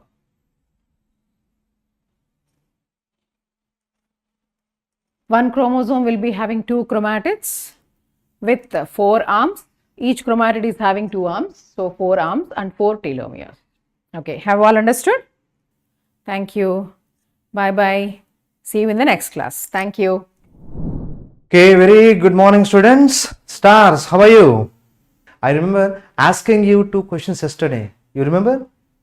The first question was that you inhale through nostrils or you inhale through mouth, air goes into lungs. Why? Question 1, isn't it? Question 2, you cannot breathe and swallow simultaneously.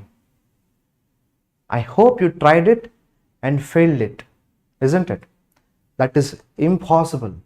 You cannot breathe and swallow simultaneously, isn't it? So let us discuss the possibility here. Why we cannot do this? Guys, please do memorize this. Pharynx, it leads to larynx. Okay. And as I told you, pharynx is common pathway for both digestive system as well as respiratory system also. Okay. But just below pharynx, as we discussed that pharynx leads to larynx and larynx leads into trachea, windpipe. Common name of trachea was windpipe. Now what do you call larynx? Sound box, voice box.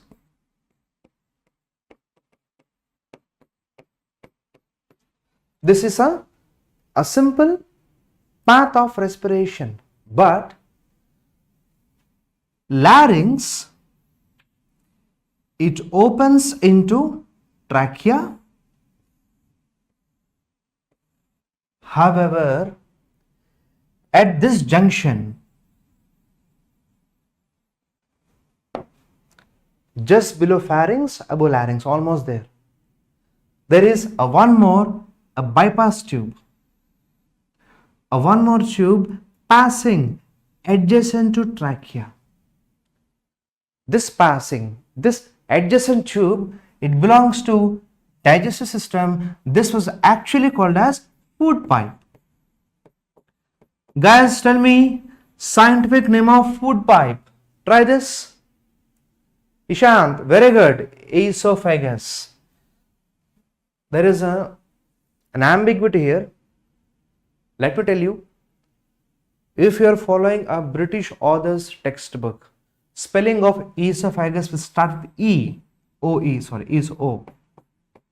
Esophagus is British spelling. If you are following American author, there will be no O here, just E. You guys use esophagus or esophagus, both are acceptable. So no issues in that. That's up to you. So esophagus. Now, focus here.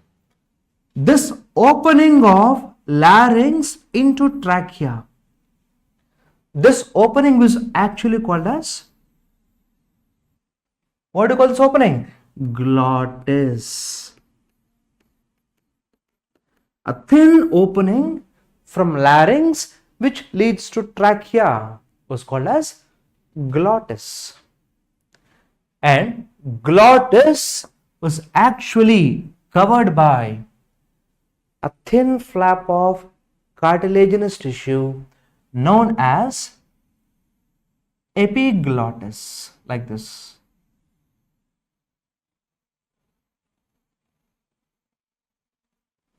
This is epiglottis.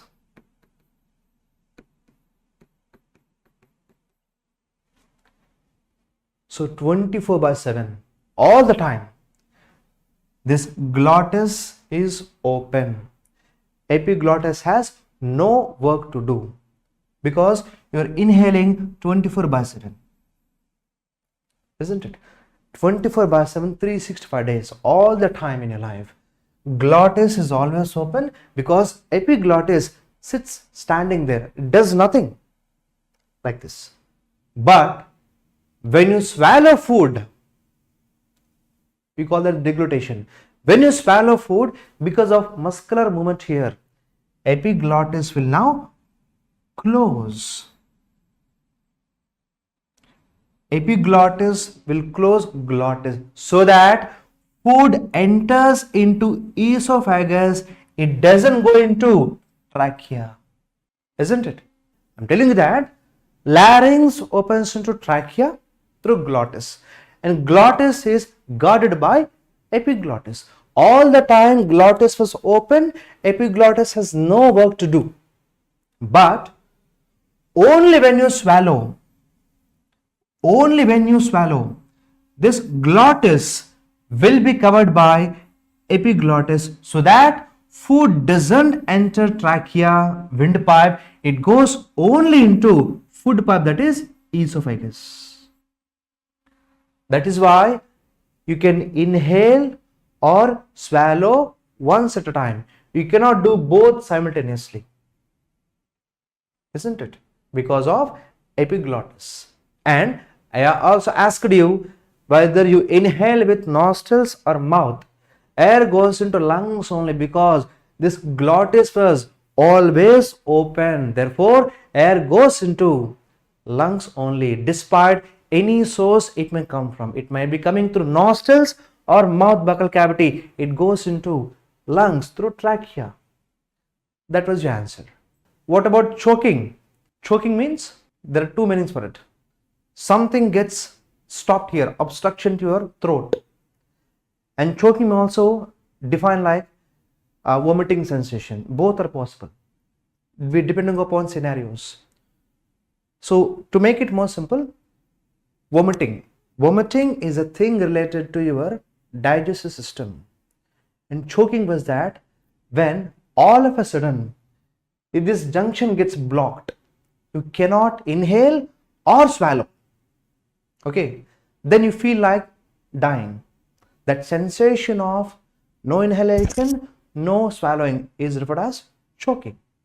Food definitely enters trachea, no issues. Yes, it happens.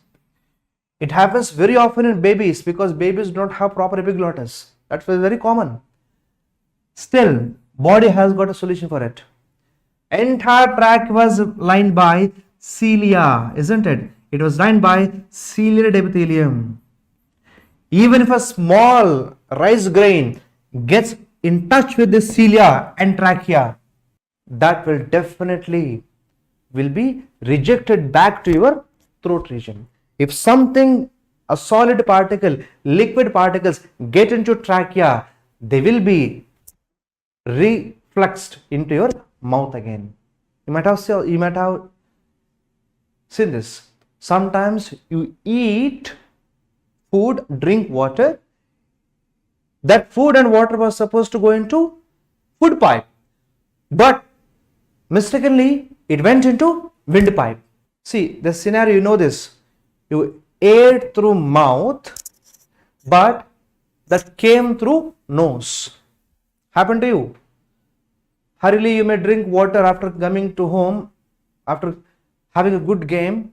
You came home, drank water, and you drank so fast food, instead of going into food pipe water, it went into windpipe. You drank through mouth, but that water comes through nose. Familiar with this? Yes, very good, very good. That happens. So even if something goes into trachea, no worries. That will come again through your nostrils. And the velocity of such particles coming out of your nose is more than velocity of sound, 330 kilometers per hour. It is very faster than jet plane also. Scientists actually measured it. That's it. Okay. Now, that was about your respiratory tract. And as I mentioned, the main organs which are responsible for respiration were lungs. So we have a pair of lungs. Location. Lungs are found inside rib cage of your thoracic chamber, isn't it? You got pair of lungs. Guys, left lung is much smaller than right lung. That was for your common sense. Why left lung is smaller than right lung? Any guess? And left lung is made up of 2 lobes only, whereas right lung is made up of 3 lobes. Very good. To accommodate, to give space for heart, anatomically, left lung was much smaller than right lung. Very good. And your lungs, guys, please do remember, a lung is made up of spongy tissue. Lungs do not possess voluntary muscles inside them. Lungs may possess a spongy tissue made up of areolar, epithelium and loose tissues. Lungs do not have any kind of voluntary muscles inside them. And your lungs are protected dorsally, ventrally, laterally and posteriorly also. And for information, let me tell you directions of your body. Anterior, posterior, left, right, ventral, dorsal. Dorsal is back, ventral is front. Whereas left and right sides were actually called as lateral sides. These are lateral. You might have learned this in symmetry in animal kingdom, right? Lateral, posterior, anterior, ventral, dorsal. Done. Back is dorsal always. Now, luckily, our lungs are always protected by a rib cage. Guys, please remember, your lungs were in thoracic chamber. They will always have a constant support physically, physiologically because of your bones and muscles. Dorsally to the back, these lungs were having protection given by vertebral column. Dorsally. Ventrally, you got sternum. This is sternum, this part. Okay. Dorsal, vertebral column, ventral, sternum. Done. Laterally, this part. These are getting protection from rib cage, ribs. Ribs. Dorsal vertebral column, ventral sternum, lateral ribs. Not over. Towards lower side of your ribs, I mean posterior side, there was a dome-shaped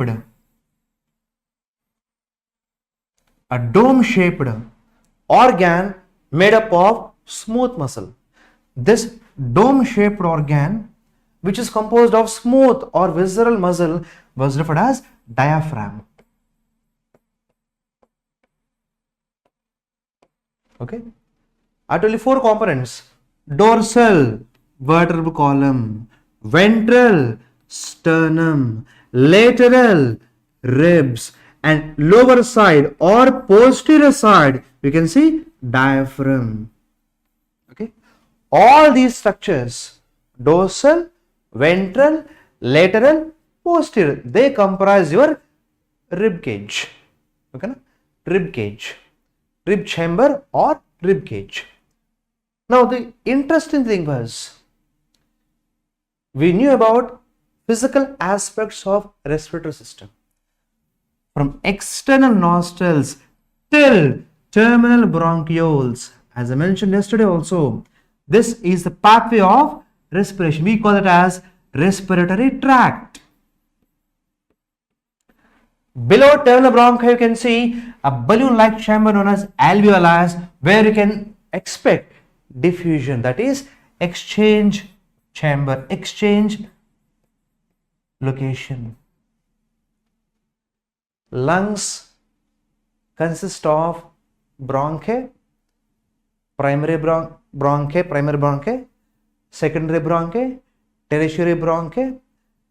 You do remember, inside lungs itself, so trachea got split into primary bronchi, secondary bronchi, tertiary bronchi, then initial bronchioles and final bronchioles. Final bronchioles lead into alveoli. Okay. So this branching of these tubes happened inside lung part. So we learnt about physical aspects of respiratory system. Now we'll be learning and discussing about physiological aspects of respiratory system. How? A question for you. Inhalation, exhalation, intake of air into your body is inhalation. Eliminate or exiting air from your body, exhalation. Inhalation, synonymously, inhalation is also referred as inspiration. Same time, exhalation, exit. Exhalation is also referred as expiration.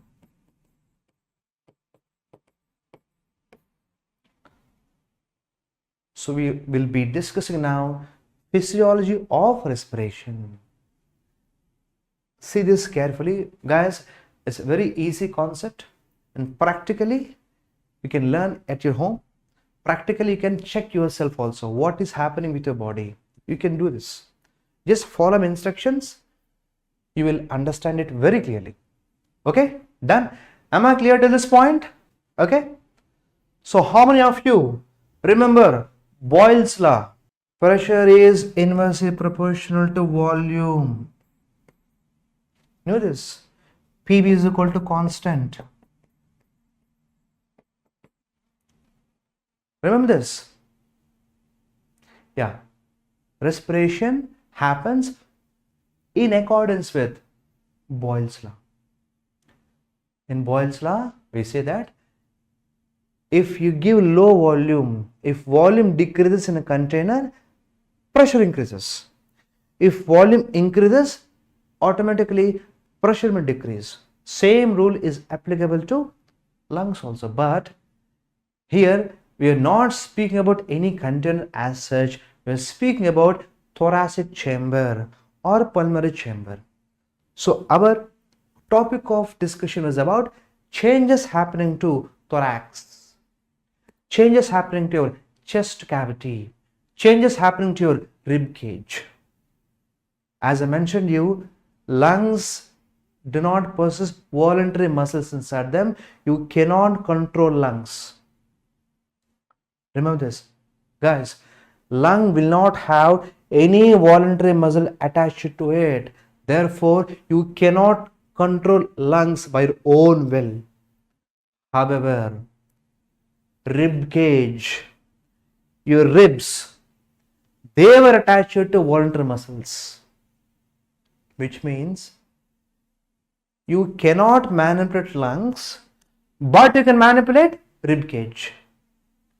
You cannot change pulmonary lung volume, but you can manipulate and change thoracic volume. So who is the boss here? Thorax, thoracic chamber.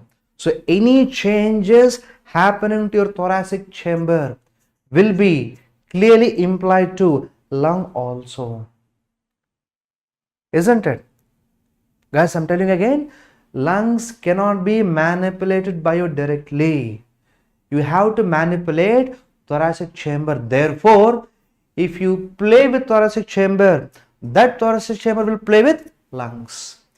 If you want to control lung, you have to control ribs. If you want to control pulmonary volume, you should control thoracic volume, because muscles are attached to rib cage but not to lungs.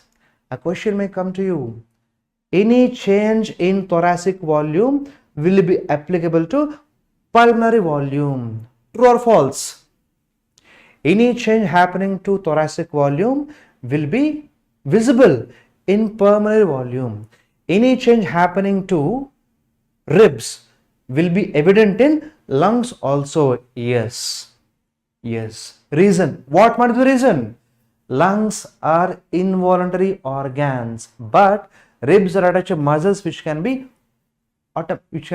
used by your own will. If you control thoracic chamber, you are controlling lungs also. Yes, very good, Vivek. True, yes, true, yes. But how? We'll see. So there are two aspects for this. We need to learn about two things: inhalation, exhalation. Very easy. Inhalation, exhalation. Before we can start about this, I'll show you something. Guys, all of you take this hand. Put your hand like this. Just like this. Now your hand was in relaxed state, right? It was now relaxed state. It was now in relaxed state, isn't it? Contract it. Make a fist. Relaxed. To leave it in relaxed mode, you don't need any energy. But if you have to contract it now, you need some energy, right? Contraction. This is contraction, isn't it? And many of us think that relaxation, contraction. Now, think opposite. This is relaxation, right? Try with me, try along with me. Guys, this is relaxation. Now contract it. You guys did this, isn't it? I'm telling you, relaxation to contraction is not only just fisting it, we can also go for this. This is relaxed. This is contracted. See, relaxed, contracted. Relaxed, contracted. I am exactly speaking about diaphragm. Diaphragm is dome shaped, relaxed. But when diaphragm gets contracted, it becomes flat. At relaxed state, diaphragm was dome shaped.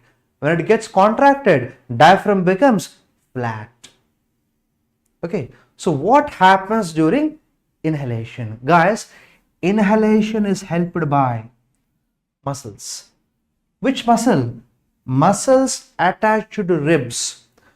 These muscles attached to ribs, which are helpful in inhalation, we call them as external intercostals or external intercostal muscles. These are voluntary. You can control them.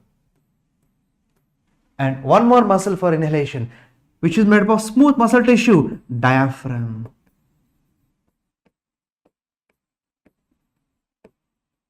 Okay, both voluntary and involuntary will help you to inhale and as well as exhale also. So what happens now? You have to first contract your intercostals. Contract intercostal muscles. Guys, when you contract, see me, when you contract intercostals, your anterior to posterior side, so dorsal to ventral, this side. Look at this. When you contract intercostals, your chest raises up like this. Okay. These intercostals will help you to raise your chest. In which axis? Dorso-ventral. So contraction of intercostals will increase volume of your thoracic chamber in dorso-ventral axis. Okay, when you contract intercostals, see, raising up of chest, that is dorso-ventral axis. This is followed by contraction of your diaphragm. At rest condition, diaphragm is like dome shaped.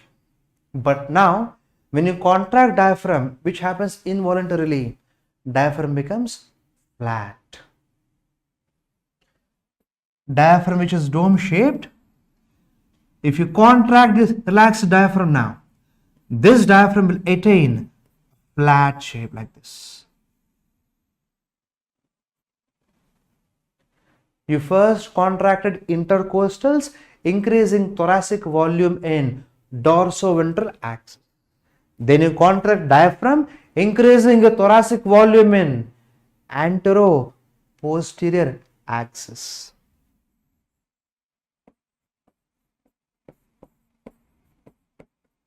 So this.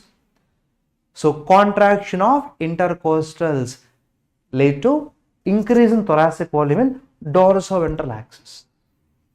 Like this, okay? Contraction of diaphragm led to increase in diaphragm in antero-posterior axis. Because of this,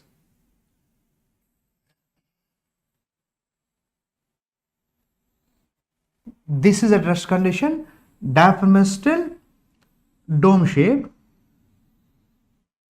Thoracic chamber could be represented like this.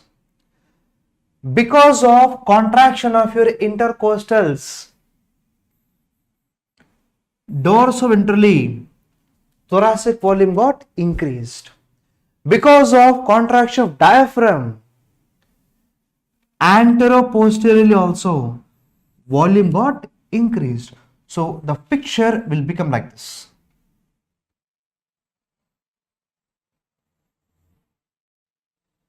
See, there was increase in dorsoventral volume, increase also in antero-posterior volume, isn't it? So at rest condition, lung was like this, thoracic chamber was like this, but because of contraction in intercostals and diaphragm, it became like this. Because of this, volume got increased. According to Boyle's law, if volume gets increased, what happens to pressure? Guess it. Obviously, pressure decreases. When volume gets increased, pressure decreases. So, volume of thorax got increased. Obviously, volume of lungs get increased. Therefore, pressure inside thoracic chamber got decreased. Obviously, pulmonary pressure also decreased.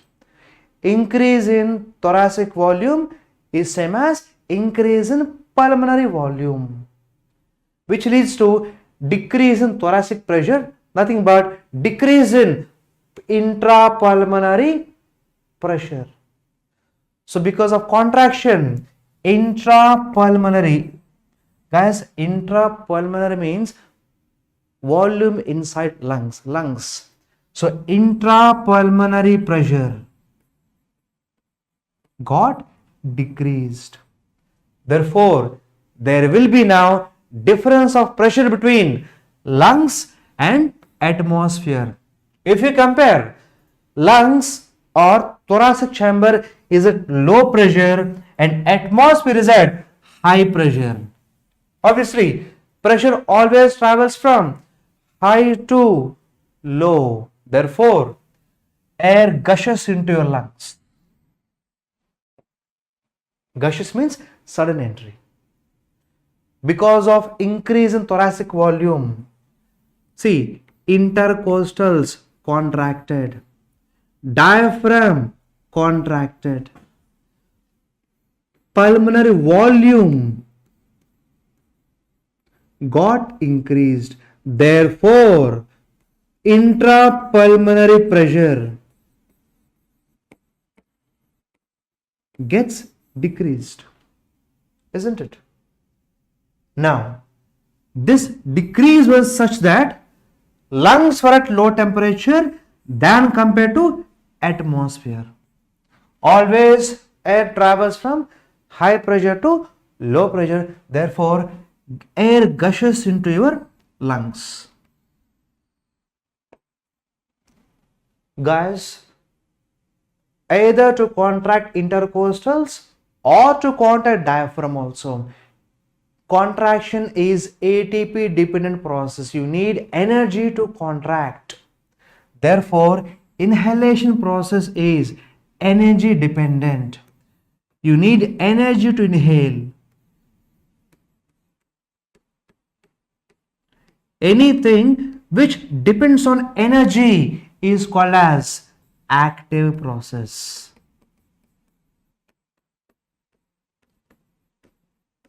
Statement: inhalation of air is active process. Reason? Because inhalation needs contraction and contraction requires energy derived from ATP. Therefore, as contraction is active, inhalation is obviously active, like this. Done? This is half of the part, inhalation. What about exhalation now? Intercostals relax, exactly opposite, relax. Same time, diaphragm also relaxes. Earlier, volume was like this.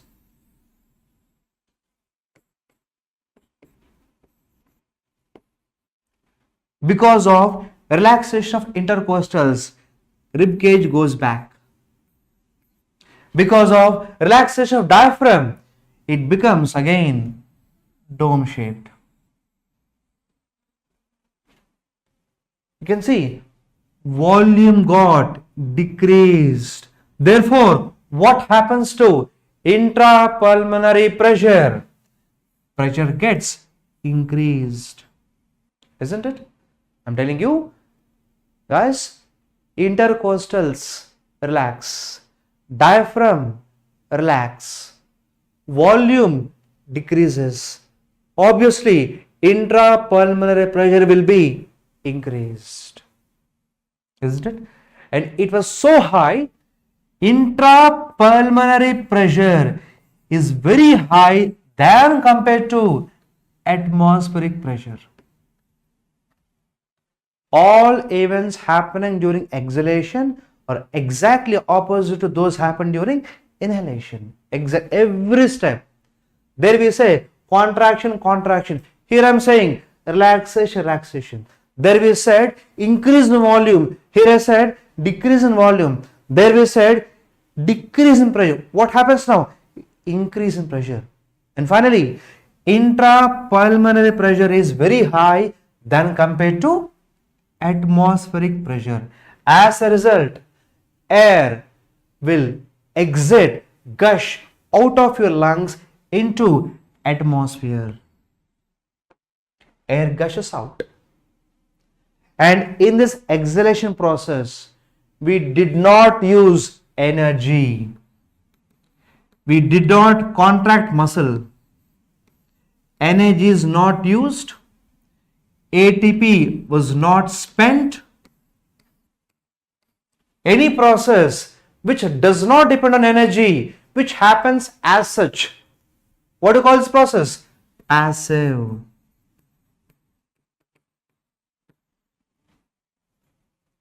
Did? Yes. Therefore, inhalation is active process, whereas exhalation is passive process. Inhalation, there is contraction, exhalation, relaxation. During inhalation, volume got increased. Exhalation, volume of pulmonary got decreased. Inhalation, pressure got decreased. Exhalation, pressure got increased. Inhalation, air is moving from atmosphere to lungs. Exhalation, air is exiting from lungs to atmosphere. Typically, now, guys, inhalation and exhalation. Inhalation is active, exhalation is passive. Both are exactly opposite to each other in every aspect. There is one more thing I can share with you. Time taken for inhalation and exhalation. On an average, inhalation may take 2 seconds to do. On an average, exhalation may require 3 seconds. So one inhalation 2 seconds, one exhalation 3 seconds. So what is the total now? One breath. One breath means one inhalation, one exhalation. In, 2, x, 3. Inhalation 2 seconds, exhalation 3 seconds. So total was almost 5 seconds. If one breath is taking 5 seconds time, how many times do you breathe in 1 minute then? 60 seconds by 5, approximately 12 breaths per minute. Very good. If one breath is taking you 5 seconds, you may have to breathe 12 times in a minute. And it is not always same throughout your lifespan. No. Your breathing time, breathing pattern may change depending upon seasons. It will become easy to breathe in summer, but very difficult to breathe in winters. It will be easy to breathe at your location, but it will become very, very difficult to breathe you in hilly regions. If you climb on a mountain like Nilgiris, it will become very, very difficult for you to breathe. Same time, easy to breathe on land, difficult to breathe in water, and we do not have that capacity also. Understood? So in 2 seconds, out 3 seconds. Now I will ask you a rapid 10 questions. Answer them. Done? Question 1. Trachea, bronchi, bronchioles are supported by dash shaped dash rings. Try this.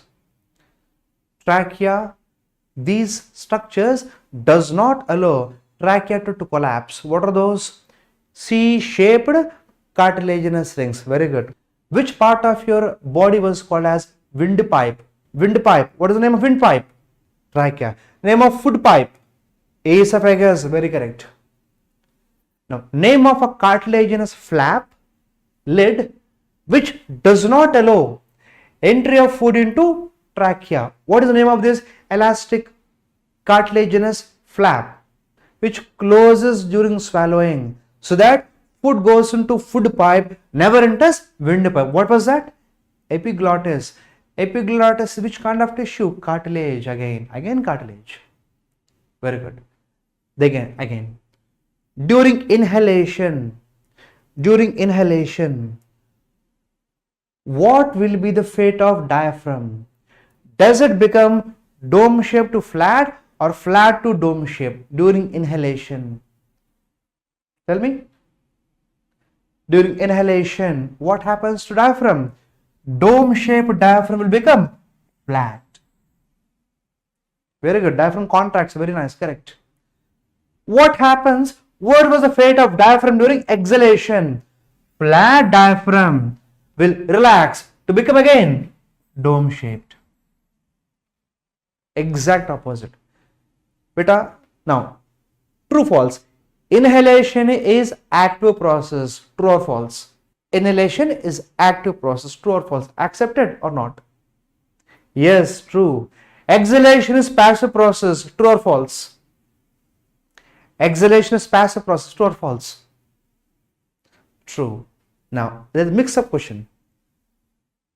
So, because of increase in intrapulmonary pressure, we inhale. True or false? Because of increase in intrapulmonary pressure, we inhale. Because of increase in intrapulmonary pressure, we inhale. Wrong. Because intrapulmonary pressure shall decrease, then we will get that intention to inhale, isn't it? Yes. Again, increase in intrapulmonary pressure will ask you to exhale. Yes, true. Always there was a thermodynamic gap between own body and atmosphere. Always remember, energy goes from high to low, pressure goes from high to low, molecules usually move from high to low. That was a thermodynamical law. So respiration is not an exception for this. Air always moves from high pressure to low inhalation, high to low exhalation. Done? Okay? Okay. So we'll meet tomorrow, guys. So I'll ask you some more questions tomorrow. Is it okay? Are you ready for this? Learn things. Done? Shall we meet tomorrow? Okay, thank you. Bye.